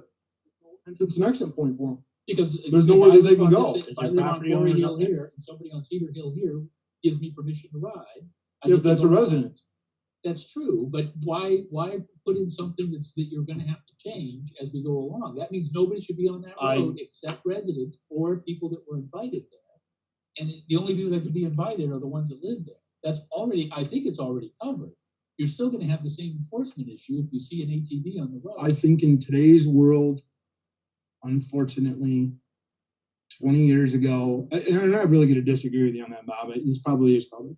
But in my opinion, in today's world, unless you specifically spell it out, people are going to, you give them an inch, they're going to take a mile.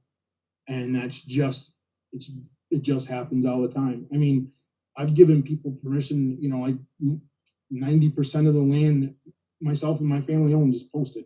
I've given people permission to hunt and tell them to stay in a certain place. And the next thing I know, with permission, and I tell them to stay out of a certain place, guess where they are? So you give people an inch and they take a mile. So unless it's specific. Can I make a suggestion? Sure. To move forward. Sure. How about why don't we list out the roads that are there's nothing on it but municipal property, and there's no reason for people to go there. The list goes out as prohibited. And that'll be the first step, and then we'll talk I about thought the we rest. already put that in there. Our highway department, transfer station, and our Uh, wastewater. It is, We're not, active. Well, transfer station isn't highway department, right? No, I say highway department and transfer station. Transfer station. I don't think that's actually in here explicitly, because it says, I think we probably public discussed it. property and cemeteries. ATVs shall not be operated on the following public property: public bike paths, public hiking trails, sports fields, or public greens pursuant to 23 VSA 350610. ATV shall not be operated in any burial ground in the town of Pownal. So it doesn't quite hit the wastewater treatment facility or. That's one thing that I asked for. Well, I think that's why we're working on it. I think, you know, it needs to be in there somewhere probably, obviously. I mean, we can't have them on that berm, because that would, Let's face that was it. federal money, and you can't have anything operations. There's no road name. Right, it's D road goes by it, and the road that goes into the wastewater treatment facility doesn't have a name. But somebody's outlet. It's called WWTF? Yeah. I just want to point out. Thank you, Linda. US 7 is a federal highway. Right. Oh, we got that. We have US 7 and 346 46 are strictly prohibited and always have been. That's state highway. Should be Oh, federal highway. Or state Thank you. Well, I have to. Good point. I did write that, let's see. In addition, ATV use on state and federal highways is prohibited. And then, there it is, not permitted on federal, or state highway. where I wrote it in red, right? Or state highways, US Route 7 and Route 346. So I'll put that in there as well. And then, and I'm sorry, what was the list of roads? Just the public property ones. I think we've got WWTF. Pit Road. PITT. I think it's just PIT. Yeah. Can't get to there unless you go through the transfer station or The transfer station road. that's why I didn't know if you were talking about actually transfer station or Maple Grove Road there. No, the transfer station road, not Maple Grove. I know the names of the roads, Jamie. No, I understand. I've been here for a while. Well, I just saw that was Jim Costas' list. A lot of what you're That's reading off. no, that's where I got it from because it was a pretty substantial list and it's inaccurate. Right. It's inaccurate, that list, because Lavino Road is no longer a town road. Right. And Renner's Drive is no longer a town road. Right. And they were on that Front Porch Forum list. Those two roads have been taken off the town books. So that's why I was asking. I know Lavino has, Renner's has two, didn't it, Renner? Yes. Because you were on the board when that happened, right? Before? I thought so. Were there any other ones? Just those two, right, at the time? Very fortunate to get the Vino Road up. Oh, yeah. But that's why I asked the question, because that's Jim Costas. It was the Front Porch Forum list. Right. So it was a list that he And- sent to us. Right. And I didn't know if he was calling Maple Grove Road the transfer station. Well, I know the difference. I do too. I transferred this list over to today, actually. I saw that email too. So is that those were the public property ones, like WWTF, Pit Road, Transfer Station, was there any other? Highway department. Highway. Well, that's Pit Road. Yeah. Pit Road, ain't it? Yeah. WWTF road, Pit road, transfer station road. All right, then those are listed. Right. And we're in agreement to put Church Street back on, right? Because that's the only way to get from Pownal to the other side of the town. So when hopefully that Bassett trail comes in, and then we don't want to cut off one side of the town to the other. We will have to get an approved crossing on 346 in order to open it up, because you'll have to kitty corner over to Oak Hill. I do have another road there's a bunch that concern me, obviously. Schoolhouse Road. Do we want, when school's in session, I mean, chances are nobody's gonna be riding by there, but do we want the Schoolhouse Road and going by Oak Hill Daycare? Do we want that Well, that comes out to 7. Do we want that as an open road? Does she want to speak again? I mean, we're in discussion. What's that? On the other end, by one, Schoolhouse Road is a 10th road. Yeah. I'm sorry. Yeah, but just, right, but that goes, that goes out by Floyd's old place, right? That's the one you're talking about? Wood Hook and Barber Pond. So Barber Pond is deleted, as well as Route 7 would be deleted off as far as usable roads. Right. So if we took the Schoolhouse Road off, Schoolhouse Road, that is the one that That's the one the goes school's to on. the Yeah. elementary. that goes school. right to the elementary So now school. the problem with that is, for safety reasons, it's taken off Barber's Pond Road. There is a way to get to that road, which you could then cross over to Center Street, and we want to try to find some way to be able to legally get. There's no way to get from Barber Pond. You can't come down that Pent Road because you can't ride Barber Pond. No, I understand. Oh, I understand. I thought that's what you were saying. But we took Barber's Pond off. Right. And my understanding is, and I did talk to somebody who knew about the club, that they're trying to get, they are working actively on getting agreements from private property owners to get them away from those roads, to find some other ways around to some of the businesses. And so if they can get over to that road, that's the only way to cross over to Center Street and possibly get you into the village market. And I agree that Barber's Pond, in fact, it was North Pownal Road and Barber's Pond Road that was keeping me up at night. So Right. I was really concerned about Right. No, safety, for sure. and that's why they're on this, Right. on this road, Right. on this list. But then if we're thinking about making things accessible, that only leaves that one crossing, or am I way out in the field? No, I think there'd be more crossing. There would be more available crossings for residents because they could cross right here, come off Barber's Pond Road. They could come off Barber's Pond Road, come up by the Carriage Barn Road, and down Center Street that way to the village market. Right. For a resident. Yeah, which if we took Schoolhouse, it would be the exact same thing. So it would be the fairly same. limited, though, that it's only residents, right? And it would be the same thing if we took Schoolhouse off, I guess. The only way you'd have access to Schoolhouse and Pent Road is if private landowner allows you access to their. Yeah, the only access from town to Because- Schoolhouse Road is onto Barber's Pond Road. Yeah, well, that's what I'm saying. To go from Schoolhouse to Pent, you'd have to cross private landowners to get up to Pudding Stone to get over to Barber Pond. But that's actually what the club is talking to private landowners about. I understand that, but right now it's private landowner. It's not any town-owned property.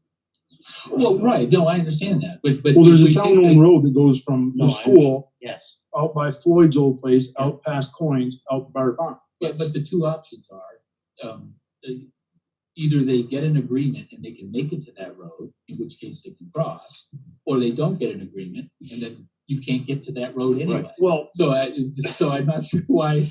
Well, and I think we're worrying about the village market when after they cross Center Street, after they cross Route 7 to get onto Center Street, then how are they going to get to the village No, I market? know, it's one step closer, and I realize that there's still some more work to be done. to find a way in. Yeah, because it's still all private property. But the same was true at Barber's Pond side. Right. It's the burden, putting the burden onto property owners at this time really kills me when I start to think about it. I really want to open up access. I really and truly want to open up access to County Road. And I believe wholeheartedly with my conversations with the National Forest guys that they are going to open up within the next year. They are going to open up the Sucker Pond Road so that people can access legally out through into Reedsboro and Stanford and wherever else they want to go from there. My biggest problem is my biggest problem is putting that burden onto private property owners and Just 1 second, guys, please. All right, we opened up the chat room back up. we're in a regular meeting, so would you please refrain from talking back and forth to one and each other? Because we can hear you and we are trying to conduct the meeting, so could you please refrain from talking back and forth to one another in the chat room? Thank you very much. Sorry, Mike. Okay. So are we opening up conversation to anybody? So- It's still just us, right? It's just us. Okay, okay, but no, that's fine. But they're chit-chatting So I did want to, amongst themselves. this might be relevant. I did approach, I spoke to our town attorney about the ordinance. Mhm. And one of the things that we wanted to put in here was that we'll open this, that this would all be a trial period and we would come back and revisit it. The town attorney actually recommended that we not put that in there because it can always be, any select board can bring any ordinance back up for consideration. So if we pass this and we find that private property is an issue, we can go back in and start adding roads or taking roads off, and that's what I would suggest if it becomes an issue. But I also, you can amend the ordinance and start taking them off. But let's trust our citizens to do the right thing first, and then if they don't, and if that becomes an issue, then we could go back in and maybe revisit what roads we're putting on and off. Because otherwise, we're going to go through once we start going through roads, then every road gets opened up and everybody wants to go road by road by road by road by road. I'm trying to avoid that so that we don't have an ordinance that gets changed I'd every like to time avoid it too. property changes hands. So we've got some good ones on here. We're taking out North Pownal, Barbers Pond, South Stream, Jackson Cross, except for the residents of those roads. And then we're also taking off the municipal properties. So I think that's a pretty good list of things that we're taking out.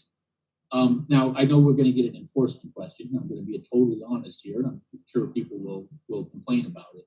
When it comes to enforcement on the roads where only residents are allowed, it is going to be hard to tell who's a resident and who's not. But one thing you can be assured of, if anybody gets pulled over and ticketed for whatever the infraction is, and they're not a resident of one of these roads, they're going to get 2 tickets. I'm giving that. So that's kind of that's one of the things. I'm giving that a little bit of thought, Bob, over the weekend too. So when we do the permit system, okay, when we do the permit system out there. So like I said, I've given this a lot of thought yesterday and today. We do a R in front of our permit system, RP001. That's resident. Yep. And then for someone who's a non-resident, you could do NR or whatever we want to do. So if you're on any of these 4 roads, you get RP an R hyphen, and if you don't live on these 4 roads, you just get a whatever. Or we can designate that, right? That's a good idea. We can come up with an identifier, and don't say that's in concrete because it's not. It was just an identifier, right, to come up with something to identify. But to be clear about it, I think that's a really good idea. I really like that, and it's but it's also that's something that would go in the ordinance. So that right, that comes in the policy procedure, right, how to issue stickers, right. So like I said, I've battled with this all weekend. I haven't. This hasn't just been, kind of a whim thing for It me. could be easy. It could be R for residents, T for town, and then O for out of town. Well, right. There's so many ways that we could come up with some identifiers. That's an easy one to deal with, I think. Right. I just really the battle that I have with myself, similar to the battle that you had, I think, with North Pownal Road and Barber Pond Road. The nighttime no sleep battle is putting the burden onto property owners. That's the battle that I have internally with myself, and I don't know how to combat that. I just wish I had the perfect answer, and I don't. I think, and I agree. And some of this stuff really took me up.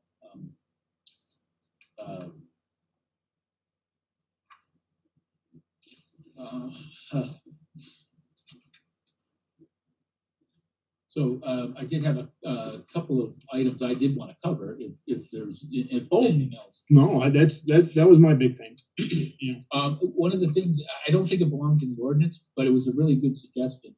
I have an appendix, there is an appendix in the ordinance, and it's additional provisions and guidance. It's not binding, but it certainly talks about the spirit of what the ordinance is supposed to do, and it gives some guidance on it. And I think this is very important. Actually, I think it is covered in the ordinance.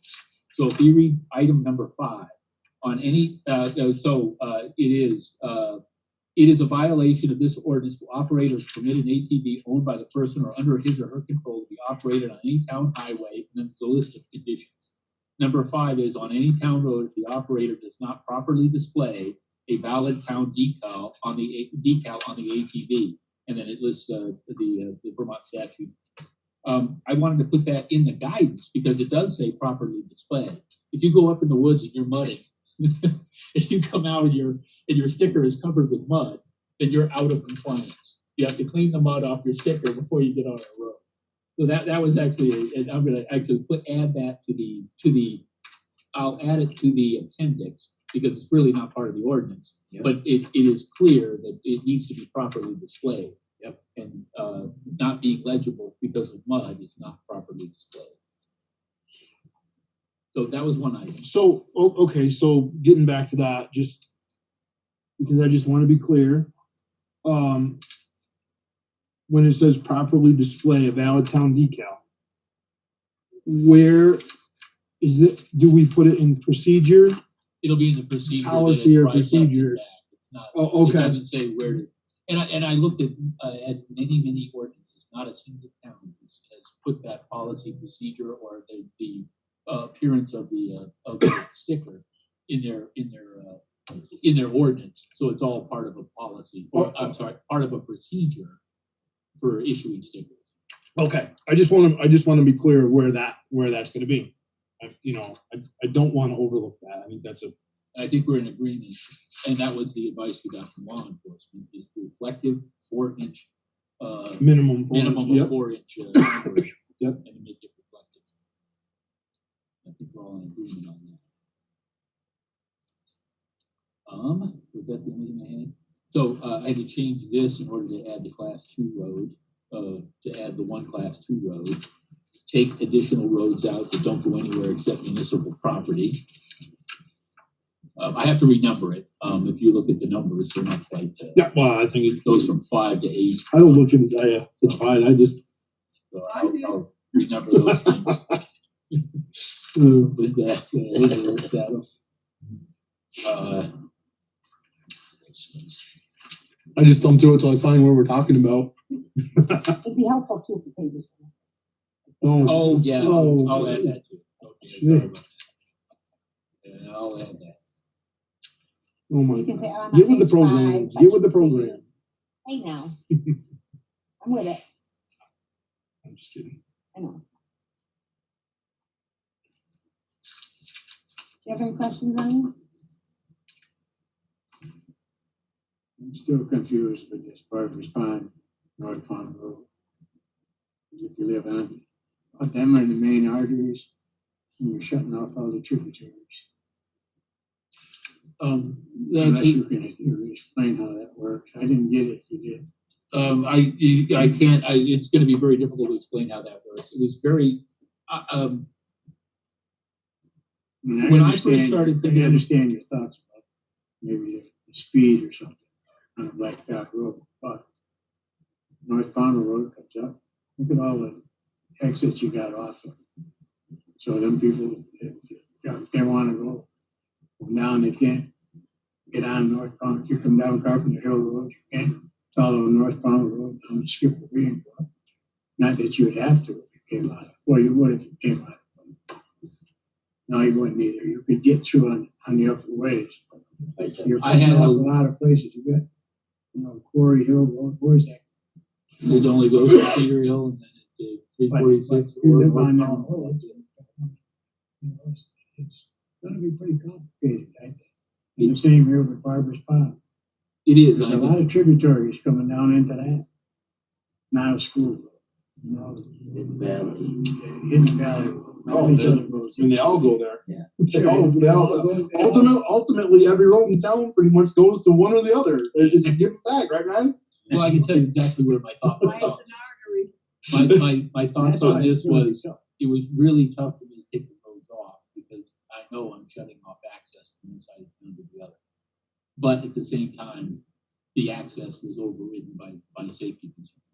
That's just what. Oh, I don't disagree. And with that's I don't disagree with you, Bob. I absolutely agree that you kind of cut them off. However, you raise a good point. I think we need to make a provision for that. Is if you live on, it's for residents, but you get a resident sticker if you live on a tributary that doesn't have another way out. Right? So, as an example, and I'll write this out for the audience. You don't live on South Stream Road. You live on this road, and it's a dead end. Should you be able to use South Stream Road to get to somebody, to get somewhere else? You have no other way in or out. So I think that's what you were getting at.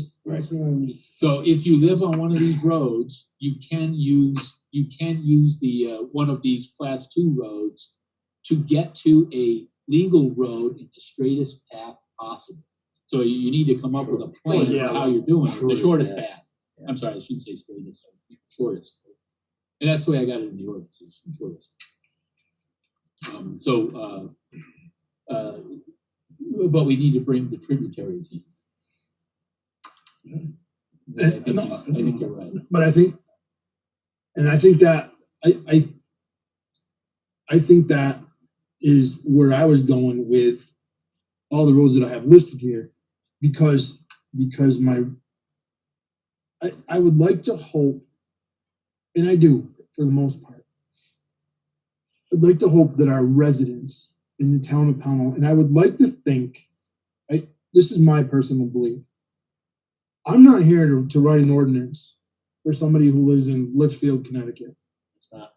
Okay, I'm here for the town of Pownal taxpayer and resident. Absolutely. Okay, I'm not here for somebody who lives wherever.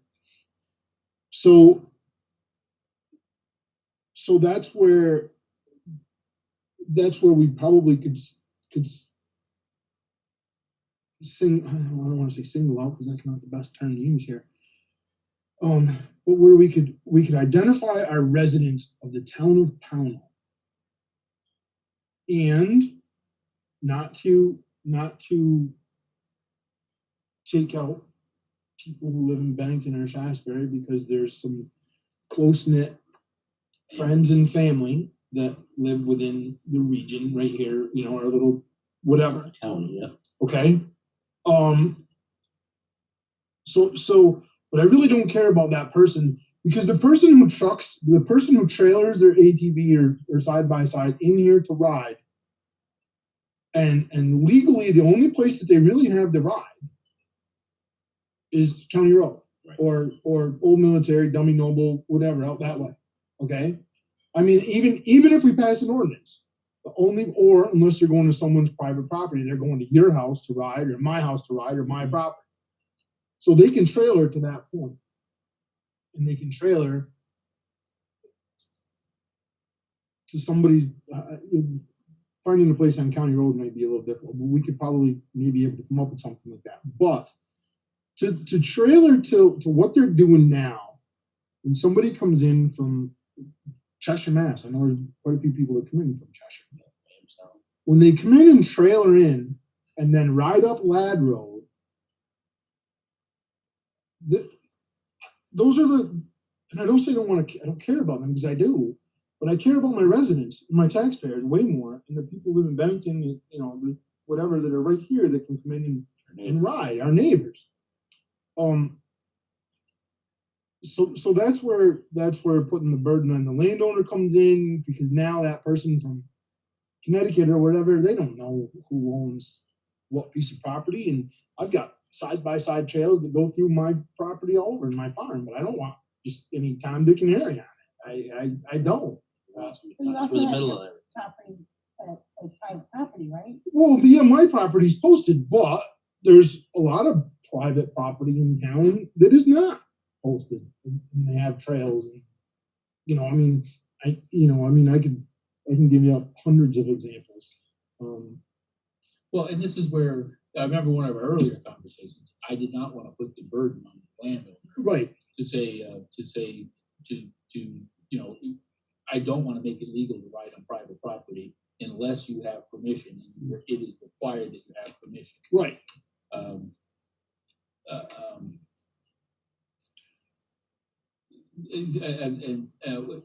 that was, I did not want to put that burden. No, on the I know. property. I know. So if you're going to be riding on someone's property, you must have permission to ride on that individual's property. I think we're in agreement there. Yeah. Oh, for sure. Definitely. We all should be in agreement on that one. Yeah. Oh, yeah. Absolutely. Absolutely. My opinion. I'm not going to speak for everybody, but if you're not posted for no trespassing,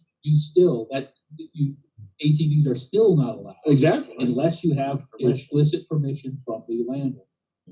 Now, I was trying to avoid the written permission, because if I call you and say, come on up and we'll do some riding, I don't want to have to fax permission straight. Oh, I agree. So there is some trust there. So the way that it's written in the ordinance is permission. It is not written permission. Well, I think, and I also think, not that like I said, getting to our residents, 95%,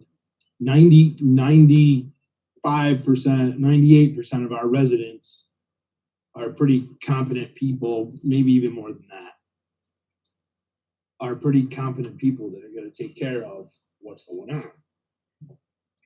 Opening up every single thing. Now, opening up certain roads in town to non-residents, I'm not opposed to that either. Giving them access to County Road and Old Military and those, the roads that are open now. I'm not really opposed to that. I am opposed to giving non-residents access to John Lee Road. Unlimited access, I guess. I'm opposed to giving them access to Palmer Drive. I'm opposed to giving them access to Montgomery Road and going up over Crum Road into Williamstown. Those certain places, I'm opposed to that. Given residents are one thing, non-residents are another. See, my opinion on that is that if you're a non-resident, you're coming up, you're most likely, if you don't have a camp, you're coming up to meet somebody that lives here, a resident. So you're going to be riding with that resident. So if you've got friends coming up, not necessarily. I'm just saying, you got friends coming up from Rhode Island. You guys are going to go for the weekend. He's already called and he paid his ticket for a non-resident sticker for the town of Pownal, because that's what you told him. Well, you got to have it. Now, if he's riding with you on these roads, how is that illegal? So I agree with that. You're And both remember, you're enjoying that. Resident or non-resident has to buy the sticker from the town. Mm-hmm. So. Yeah, we talked about that last time. Yeah. I mean, that's how I see your concern, Mike. It's a valid concern, but I think it's actually covered by the sticker system and how we're doing that. You don't just get to bring your trailer in and start riding our roads. You have to come to the town office with a face mask and get a sticker and pay whatever we charge you for the sticker. And it's got to be and I believe we talked about it would be more for out of state than it would be for in state. Oh, yeah. Definitely should be. And you have to have a reason to come up here. Who their resident friend is? well, that's the question, because any of us can go over to New Hampshire right now because the towns are open, and you can go from the campground and go out to eat at a diner or wherever. They have full trail systems. But you have to be legally registered and insured and licensed to ride in New Hampshire or Maine. Right. Well, no, you can be licensed and registered here, but you got to get your sticker to ride in Maine or New Hampshire. Yeah. That's right. Which is what we're doing here. Right. Which is no different. I just, and I don't know how Maine or New Hampshire, obviously, if they charge different for non-residents. I personally believe we should. I think it's I think it would be an alarm bell if we got a whole bunch of out-of-staters coming in to buy stickers. I don't think we're going to get a whole bunch. But if we do, that should be an alarm. We should take a look at why are all these people buying Well, stickers and I writing think, them I think you'll find that the party involved in this past weekend's situation were out of state people. I think last weekend, I know for a fact that a group trailered in from out of state, most of them trailered in and left of their trailers at 7:30, 8 o'clock at night and came back through at 4:30, 5 o'clock in the morning. And they were not Pownal residents. So that's the ordinance. That ordinance is not going to fix that. I mean, I want to go on record and agree with you and say the ordinance is not going to fix that. And to be clear, it's not intended to. Right. That doesn't mean that that's not a problem. Right. It means that it's not related to this ordinance. Exactly. That's what we want to make clear, because that stuff happens with modified SUVs, with modified trucks, with dirt bikes that don't even fall under the definition of ATV, as well as ATV. So I'm not saying that ATVs aren't involved in it, but it certainly. And I mean, honestly, you could have a group come in and ride. You could have a group that comes in and rides horseback, and all of a sudden you got an accident because somebody was doing something they weren't supposed to be doing. Whatever, bike riding, mountain biking or whatever. Yeah. Exactly. I do want to make that clear too. It is explicitly called out in here that horseback riding has the right of way. Right. ATVers will pull over, stop, and turn off their engines until the horse passes or you're waved forward by the rider. And most of the people I know who ride, I don't know a whole lot of people, but I know some do that anyway. Right. And I know that when I'm in the woods and I see a horse. I mean, I see a significant amount of ATV traffic on my road. Most of it is pretty decent. I did have a couple of kids, I don't know, 5, 6 weeks ago, they were kind of boneheads, but they were young kids that were, And remember, today, no one's buying the stickers. Right. No one's got a sticker to protect. No one's got. You don't have a lot of that neighborhood watch type rider out on the roads because they're legal. They're not going to be on the roads. And I think what I'd like to see, what I'd like to hear and see, I know we've invited them. I don't know if we've ever invited the state police to a work session. I'd like to hear from them, from law enforcement, if we could ever get them in here, which they haven't been invited. I know that I could get the National Forest guys in, but that's kind of an irrelevant point to what I'm more concerned about than riding up in the National Forest. Right. I think some input. I think some input from them would help us with the enforcement questions that keep popping up. What are the National Forest? How are they going to control what happens on the National Forest once the people are there? And that may help us a little bit. But I think we need to hear from the state police.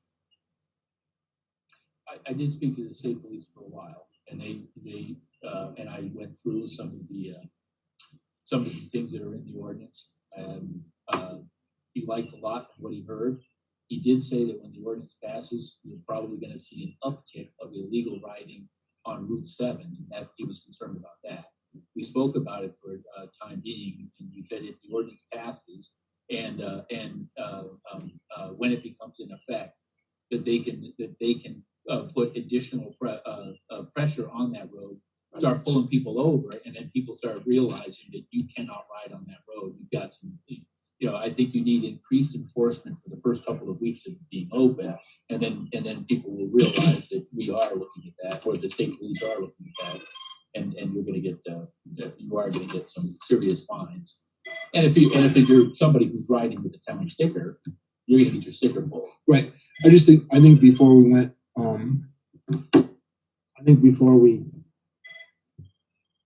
get a vote on this. I think I'd like to hear it from, personally, I'd like to have their input on this. I also think it would put a lot of the residents possibly at ease more before we did put a vote out there for us.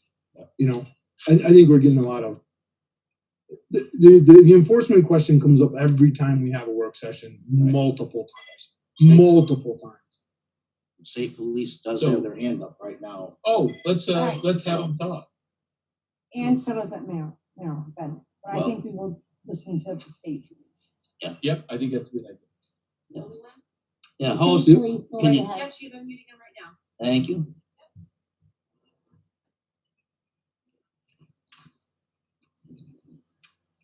Hello, Hello, how are you? good, how are you? Would you please Good. state your name? I'm Sergeant Luke Hall, Vermont State Police, and behind me is Sergeant Seth Loomis, Vermont State Police. Thank you for taking the time to speak with us. Anytime. Thanks for having us. What would you guys like to hear from the State Police? I'll take a stab at it. Every time we have a work session, the question of enforcement of the proposed ATV ordinance comes up.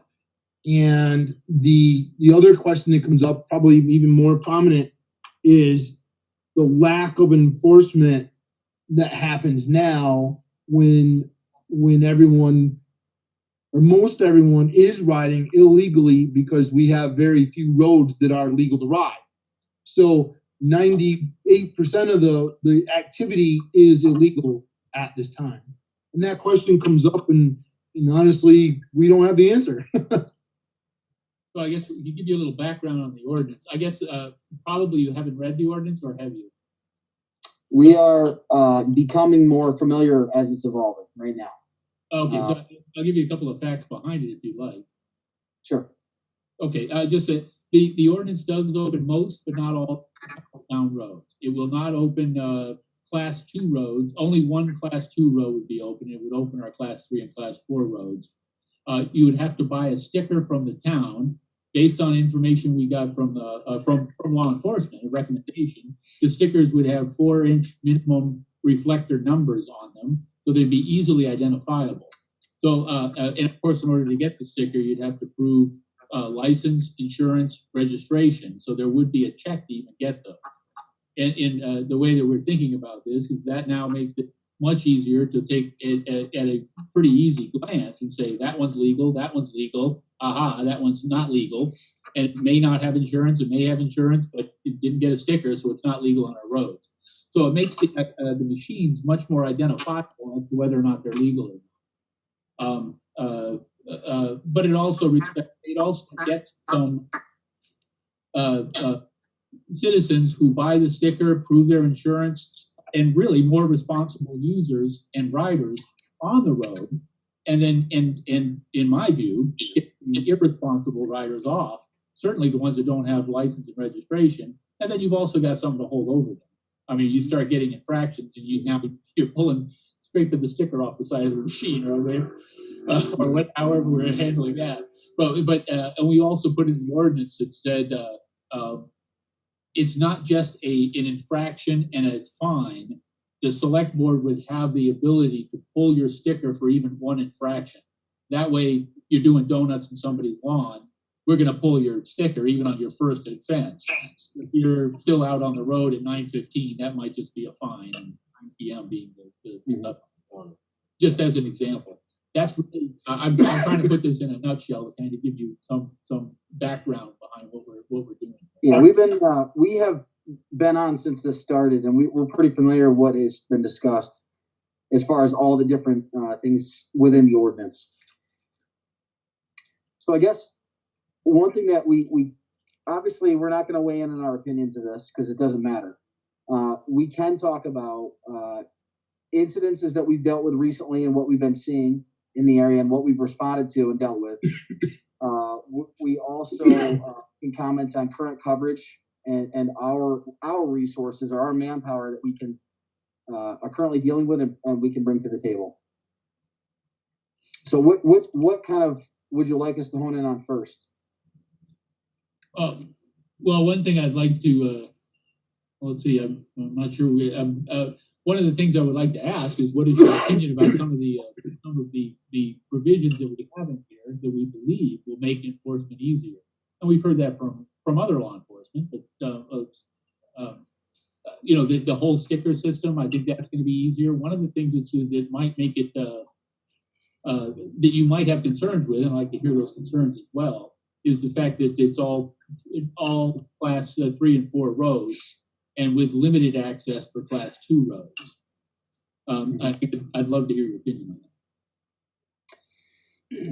What I think we can say is that any attempt that you guys make to provide enforcement for us easier, or to make it easier, would be helpful. I guess we can all agree on that. It would be nice to have the ability to do that. Your sheriff's department, you're currently contracted with for 30 hours a week. Somebody had mentioned earlier that they weren't satisfied with the hours that they're actually covering. I think most of the time they work from 6 a.m. until 1 p.m. in the afternoon, Monday through Friday. Monday through Thursday, I'm sorry. And then state police are responsible for all other times within that town. I think recently we've dealt with at least the majority of ATV calls are not within that time. You know, they are on, especially weekends. 1 second. Sorry, we got a call coming in. Anyway, most of the calls recently coming in are on weekends and or nights or in the evening, and we've been dealing with them. On July 4th, the lost ATVer, I was the incident commander for that, and I responded to that. I can say that we had 4 troopers respond to that. We got there at about 11 p.m. at night. We were there until almost 7:30 in the morning. Pownal Fire was phenomenal. They came out and helped us out. Our search and rescue team was activated, and Pownal Rescue also responded. We were up there all night looking for that ATVer. We had another DUI ATV crash last night. It was technically in Stanford, but the person operating was from Pownal and went over there. As we were on this call, we had another ATV crash with 2 injuries. Our units actually just cleared from that as well in the Pownal area. So I guess from an enforcement standpoint, the point we're trying to make is any enforcement is a good thing. If you're trying to make that easier for law enforcement, that's a good thing. But the sheriff's department is primarily going to be the one to enforce that ordinance. The state police, currently out of the Shasberry Barracks, we have 10 working troopers total. And that's to cover day shift, night shift, 365 days a year. And we cover 18 other towns and about 1,000 square miles. Pownal is a very busy town for us. We're down there all the time, but it's typically responding to other calls for service, you know, domestics, family fights, crashes, and other things. So in order for us to take on additional ATV incidences, like for instance, the last 3 days we've spent, I tallied it up here, roughly 18 hours with multiple troopers on each of those calls, just in Pownal, dealing with ATV related incidences. One of our troopers just yesterday had 4 ATVs run from him as they tried to get on a traffic stop. I can actually pull this down because he walked out. One of our troopers attempted to stop 4 ATVs operating on the highway, one of which had a beer in his hand and was basically waving at the trooper and fled. And the trooper, obviously, we can't pursue due to our policy. You know, there is enforcement issues from the state police's perspective. It makes it very difficult if we cannot pursue them. And most of the people that we at least interact with know that and typically don't stop for us. I hope that makes sense. I know I talked about a lot in a short period of time. What questions do you have regarding what I just voiced? Well, obviously that's a huge problem, and we certainly do want to make things easier for all enforcement agencies. But I'm also, and I think you probably heard me say this earlier, is I do want to separate sort of the late night partying, the after hours drinking, and that sort of thing. I don't think this ordinance is going to help. And I don't know how it can. I mean, that's the legal riders and the safe riders won't be on the roads, and there won't be any self-policing at 2:30 a.m. And that's more, in my view, regardless of the vehicle of choice, that's more of a DUI, DWI, after-hours drinking that happens in every town in America, and it's always an enforcement issue. It's a little bit different here in that now it's an ATV. The one thing but I mean, it's sometimes an ATV. Sometimes it's a dirt bike or a modified four-wheeler, or just a guy in a truck going up in the woods and drinking, or a bunch of people going up and drinking. So those kinds of things, I'm not sure that the ordinance will help in that regard, and it's really not intended to. I mean, it's two separate issues. Yeah, in regards to that, I mean, we obviously we're talking about incidences that we've just responded to. We're trying to use examples of like the last 3 days of 4 separate incidences that we have had to respond to. But as you mentioned earlier, with the sheriff's department and their contract, they could enforce the ordinance. We will not. We have so much going on that for us to go down to specifically enforce town ordinances in our towns, we just don't have the manpower and the time to do that. So with that being said, out of our barracks, we have 10 troopers that are working split between a day shift and a night shift. We cover all of Bennington County, so 18 towns we're covering, plus we also had a workload come on in Stanford. And this is trying to cover the one question of why aren't they just sitting at every axis that they have? We just can't simply do it.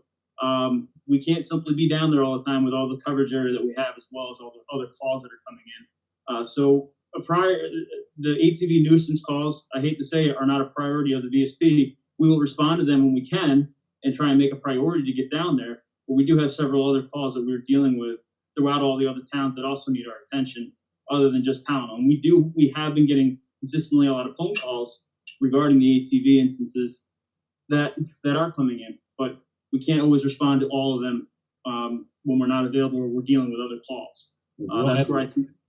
One thing I would say, and I go ahead. Sorry. I'm sorry. I didn't mean to cut you off. Nope. One thing I think it's a great idea with the stickers that you guys are going to do, because that will help in an enforcement aspect with current contracts that you have. With those contracts, that's up to you guys to decide on how you want your staffing to play out throughout the year when it comes to enforcement. That's not our deal, but that will afford you guys more money to be able to put towards the contracts that you have regarding law enforcement being down there. And everything you said was exactly what I heard from another representative of the Vermont State Police. I mean, it's very consistent, and of course, I wouldn't expect you to be able to put a ATV nuisance as a top priority. You've got plenty of things to think about. And in my discussions with the Bennington County Sheriff, that is who we contract for enforcing ordinances. I know the hours were listed, but in talking to our local enforcement officer, he does do weekends, and he does mix it up so people don't know when he's out there. So he does do some of that, but it's not a schedule. It's he decides when he's going to come out and when he's going to.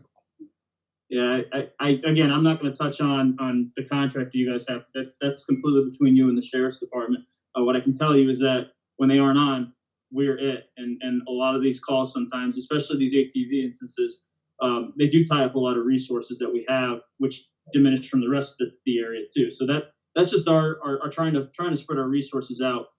Just to give you a gauge on it, like I said, we only have 10 troopers at this barracks split between a day and a night shift, and throughout the whole county, when we have several things going on, it's hard for us to deal with that. And that's just to kind of answer the question for the residents that wonder where we are when they call in these ATV nuisance calls, I guess, for lack of a better term. Yeah, and I mean, I just like to touch on. I mean, we try. When we are available, we're gonna respond obviously and try to help out whoever calls. But as Sergeant Loomis touched on, we have a very large coverage area and not a lot of troopers working. So the amount of resources we can get down there, especially for like an ATV call for service, is very difficult. So in my my opinion, and it's just my opinion, I don't think anybody will know until the ordinance is in effect if it survives the town vote and all that stuff. But if the ordinance goes into effect, my opinion is that it would reduce the number of calls. I think it makes enforcement easier. Now, I could be wrong about that, but I'm always open to hearing arguments that I am wrong. But I don't think that's true. I think right now the only people you have on the roads, and they're on all of our roads, are people who would break the law. And I think with the ordinance, coming in and buying the sticker and getting that is going to, I think an individual sitting on a machine that is easily identifiable will have a positive impact on their behavior, is one. And two, I think you're going to get some self-enforcement. You're going to have clubs out there that are going to be riding, and this is daytime. I can't really speak to the nighttime. I don't think we're really going to approve of this ordinance anything that happens overnight with the drinking. We've got to come up with something else for that. And I don't see it as, in my opinion, related to the ordinance. It is related to law enforcement. Absolutely, it's related to law enforcement, but I don't think it's related to the ordinance. The ordinance is really to address respectful, treating ATVs like they're not outlaws.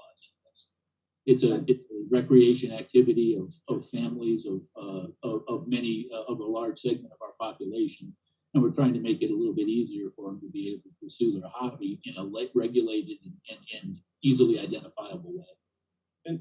And I'll meet you halfway with that too. I mean, there are probably a lot of respectful riders that are out there. It just so happens that the ones that we're coming in contact with are because there's a lawful violation that they're running from. I don't have to go too deep into it, but if somebody's running, there's probably a reason behind it. That's what we see from our standpoint when we're out there. But in that same respect, it's like last night as an incident on Route 7. That is a danger, and that's going to be something that will have to be, if it goes into the planning. Our concerns are serious motor vehicle crashes on some of those roads where ATVs are meant for off-road driving, not necessarily the stablest on maybe a paved road or even a graded road. Stopping and turning and maneuverability, speeds will have to be a factor that will have to be controlled on that. It sounds like you guys are working on that, but those are just some of the concerns that we have, because we don't want to see a car on an ATV or a UTV crash happen, because I think we all know where that's going to go as well. I agree totally, and the ordinance itself doesn't open up our roads as trails.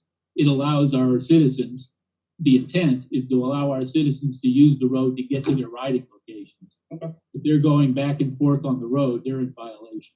So it's more or less a crossing point is what you're trying to put across, am I correct? Well, you can use it to get to the riding location. So you can ride on the road, but if you leave your house and go up the road and then down the road and then up the road and then down the road, that's using the road as recreation, and that's not the intent. The intent is to use the road to get to your riding location, and really for in town. I mean, so you don't have to trailer to go to your neighbor's house. That seems to be an undue burden. Yeah. Now, is that language? And I apologize, I haven't read it yet or anything, but is that language in there so that when, like, say, for example, the sheriff's department is working their contract, they can go out and check riders and actually enforce that? The to and from riding places? Now, in all honesty, most likely what they're going to do is pull over riders that have some kind of infraction. And if it turns, and they will pull over, it'll be easy to pull over any rider that doesn't have a sticker. Now, if you don't have a sticker, then no one checked your registration, no one checked your insurance. And so you could very well be out of compliance or out of illegal anyway. And you will be illegal if you're in Pownal on our roads without a town sticker, no matter where you're from. So that's going to be one way that they're going to be able to check it. It is in the ordinance that you're not to use our roads as recreation. Our roads are to be used to get to your recreation areas, and whether that's your friend's house or your friend's property or whatever it is, it's not to be used. It's not to use our roads to go back and forth. So that is explicitly in the ordinance. Now, in all honesty, that's going to be difficult to enforce. But if you get pulled over for speeding and you've been using the road, you'll get 2 tickets. But the same is true with the whole resident provision. We have some roads that are only open to the residents who live on those roads for safety reasons. That's gonna be difficult to enforce, but if you get pulled over for any other reason and you're not a resident of that road, you now have 2 tickets instead of 1. In our, it's Mike Gardner, in our permitting system, our proposed permitting system, which would come under our policy and procedures, not so much the ordinance. One of the things that we're gonna try to do is 3 sides of the vehicle, left, right, and rear, with the minimum 4-inch reflective numbers. And they could only acquire that through the town with their permit. So we certainly could put some language in the ordinance that would make it. I'm willing to put language in the ordinance that would certainly make it easier for anything that's going to make it easier for law enforcement to help enforce the ordinance, whether it's the sheriff's department or Vermont State Police or the National Forest. So, we're certainly open, and I'm sure we're open. I don't want to speak for the whole entire board, but I'm sure we're open to putting any language in there that's going to make it, anything that's going to make it easier to enforce or help enforcement officers enforce the ordinance. I think that's a pretty easy one to try to put in there. I do think that some kind of reflective numbers would be good to make it easily identifiable if there is an issue. For that matter, like if we're not going, obviously we can come to you and say who owns this ATV, because I think that's part of the problem right now too. Is we have an idea, we could see the ATVs, but if they don't have a fixed registration, good luck figuring out who they are. Exactly. And I think if you guys have that record that we can come to and say, hey, we're looking for this number, then that's something that does help out, because we can do some enforcement action based off of that. Right now, they don't have a registration affixed to that, or it's the wrong registration. We run into a problem with that as far as enforcing some of the laws with ATVs and UTVs on the road. So, but then again, that could be another thing where down the road you will find that some people just aren't going to register and they're just out there driving no matter what, and we would still come to you and say, hey, nothing's changed. But again, I'm going off on a different direction there, but I do think it's a good idea to have that to make them easily identifiable. Well, I think one of the hopes that I have is the ability, if we can get an ordinance passed, is to have a group law enforcement, so to speak, checkpoint type thing, similar to what happens on snowmobiles and vast trails, where we have law enforcement, whether it's the sheriff's department or a group effort, sheriff's department and Vermont State Police and game wardens or whoever could set up a checkpoint someplace, and everybody that comes through goes through that checkpoint, and you either are or aren't in compliance. I think that would cut down on excuse me, some of that illegal activity that's going on, because if you don't have the permit, you don't have your numbers there, you're obviously illegal no matter where you are, because our ordinance states that you are now illegal. Well, I think that's a good one. That's a good idea for enforcement purposes. But you guys currently have the contract with the sheriff's department, and you guys could ask them or tell them to do whatever you want them to be doing.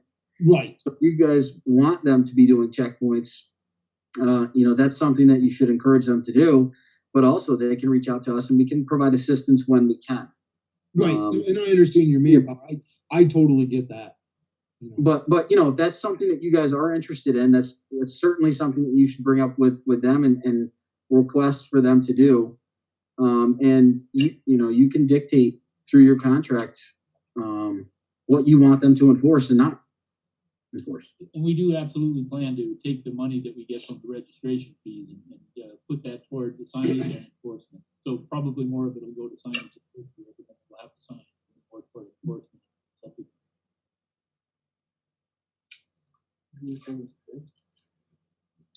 Is there anything else that you guys would like to know from VSP?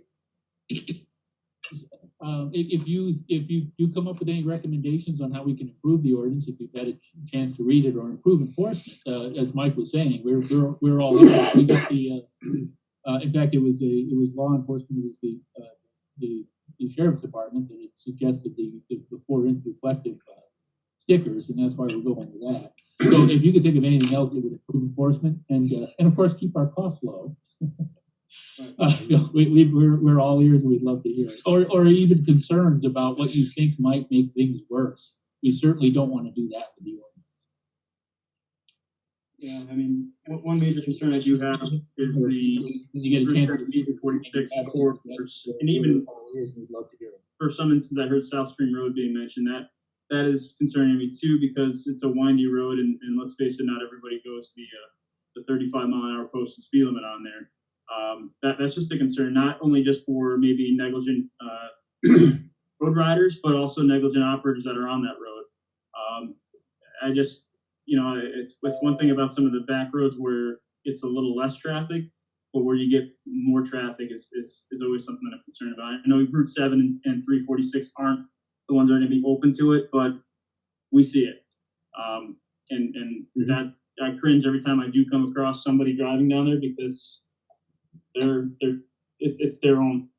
It's a peril that they're going to end up dealing with, where either they might make it or they might not, and that's what I get worried about. That's a very good point, and that's why we took all but one of our Class 2 roads off, except for we do have that provision for residents. Right. There are a lot of people on South Stream that ride ATVs, and a lot of them ride at their neighbor's house, who's 5 houses down. And we want them to be able to just use the road to get to their neighbors, but we don't want to. But we certainly don't want people using the road to get from one end of town to the other, or to get. It was tough to take some of those roads off because the way Pownal's laid out, right. Get there from here. There's many places that you can't get to from here, but the safety overrode it, and that's why we took off North Pownal Road, Barber's Pond Road, South Stream Road, and Jackson Croft Road. Would be not permitted unless you're a resident, and then it's the straightest path possible to a legal road. And I think the goal for everybody, other than some of the noise that it might make, I think we're all on the same page. I think most of the people out there too is the ultimate goal is just safety. If it passes, we're not going to have an opinion either way. We just want to make sure everybody's safe. But I know that you guys do too. I think everybody out there as well wants that. But that's what we care about right now, is just the safety of everybody, making sure everybody gets home safe at night when out there riding, enjoying the recreational riding. So the other interesting thing that's going to be is how many more ATVs or recreational vehicles will be getting registered. Therefore, that should increase the funding. So hopefully you guys can take and get a different piece of equipment to assist in some of these ordinances. And that's another thing too. I mean, with some of these roads, I mean, as far as an enforcement standpoint, you might need something that can get into these areas to do a checkpoint, or to make sure that the people riding out there are in compliance with the ordinance. So that might take funds that might have to go to the sheriff's department or whoever you have a contract with to help enforce some of the laws up there as well, to make sure that people aren't out there partying or doing anything crazy. Because I can tell you, my cruiser won't make it to a lot of these places up there. So locked, right? Right. Are you speaking from experience? Oh yeah, I am. Yeah. I've tried, and it only goes so far. So bring back the old Dodge Diplomat. That's like exactly. All right, thank you so much. We have one person that would like to ask a question. Thanks a lot. Thank you. Thank you so Thank much you for so your. much. Meryl, Beck, we have one question to ask, please. Hi. Sorry, can you hear me? Yeah, hear you, Meryl. Okay, wonderful. Is the Vermont State Police still on here? I believe so. Yes, we said we ask one question. Oh, wonderful. Thank you so much. So, given the events of the weekend, I would ask the Vermont State Police whether they agree that opening.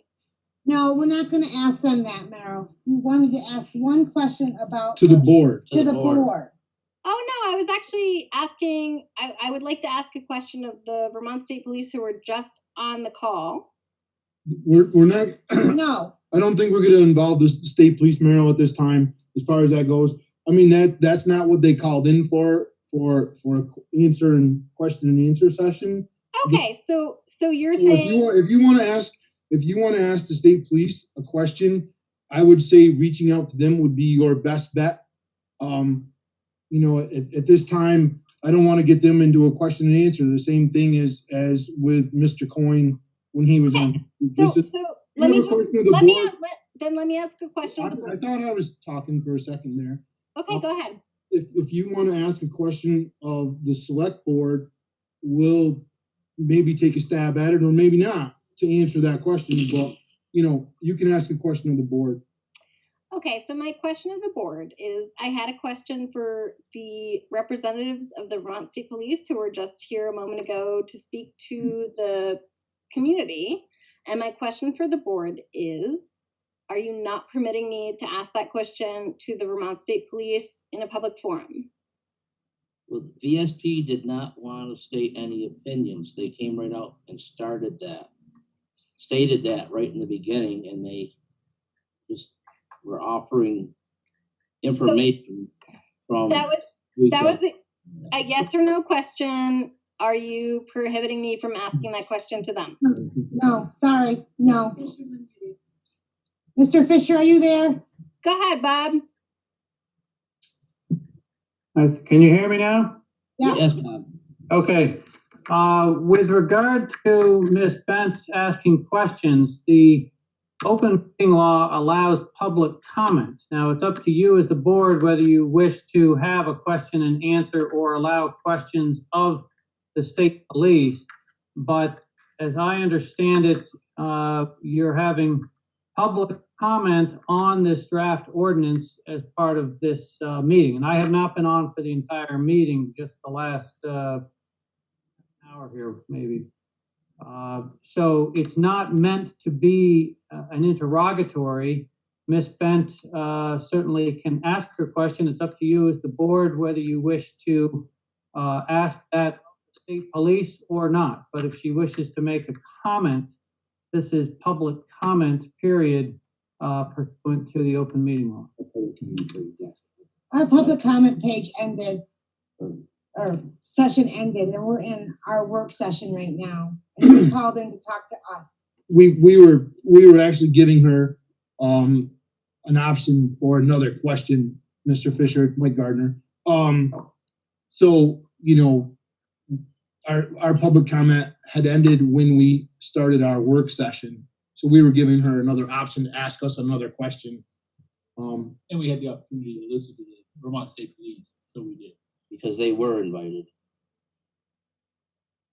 Okay, well, that's perfectly fine. I mean, there will be every opportunity for people to make comments if they had that earlier. I wasn't on during the public comments. Right. So, Chair, it's really up to you for reasonable rules as far as the amount of public comment at a meeting. We're done with Mrs. Bennett for tonight. Thank you. Thank you, Bob. Thank you, Bob. Thanks, Bob. Okay. So, do we have any other proposed changes to the ordinance? are the state police gone? We want to make sure we say thank you to them. Are they gone? Yeah, that was very, Okay. they gave us a lot of time. That was Very nice of them. Thank you so much. All right, so are we done with the discussion right now of the ATV ordinance? Or Well, did you want to, I mean, it's getting late. We still Let have me, Mr. Fisher to deal with. Not to Oh, that's deal with, true. to go into executive session. I'm sorry. we'll have you. So I just want to itemize the changes that we talked about today. Right? So the itemized is that we're going to add one class 2 road to Church Street. We're going to add for prohibited roads, the wastewater treatment facility, pit road, transportation, transfer station, and I think that's it. And then we're not going to add to the ordinance, but we did talk about how we're going to number the stickers with the O, the R, the T, or something along those lines to be able to identify pretty quickly if you're a resident and if you're permitted on one of those roads. I'll renumber it. Thank you, Linda. Renumber it to get the numbers to line up. And then I'm gonna add something else that I think is already in the ordinance, but just to make it clear, I'm gonna add it to the appendix. And that's in reference to the town decal. It needs to be legible. You're coming out of the woods, you just got mud all over your vehicle, make sure you wipe off the reflective numbers before you ride on our roads, that sort of thing. I don't think there was any other changes, is that correct? That's correct, as far as I can remember. All right, and then I guess with that, I'll go ahead and make those changes and then distribute the revised to the webmaster and everybody else.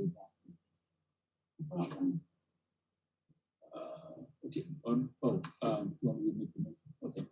All right, so for that, I move that the board enter executive session to discuss pending civil litigation to which the town of Pownal is a party, because premature general public knowledge would clearly place the board at a substantial disadvantage, and I move to invite the town's attorney into executive session. Second that. Bob, Aye. Aye. Mike, Aye. Ronnie, Aye. Angie, I. So don't hang up.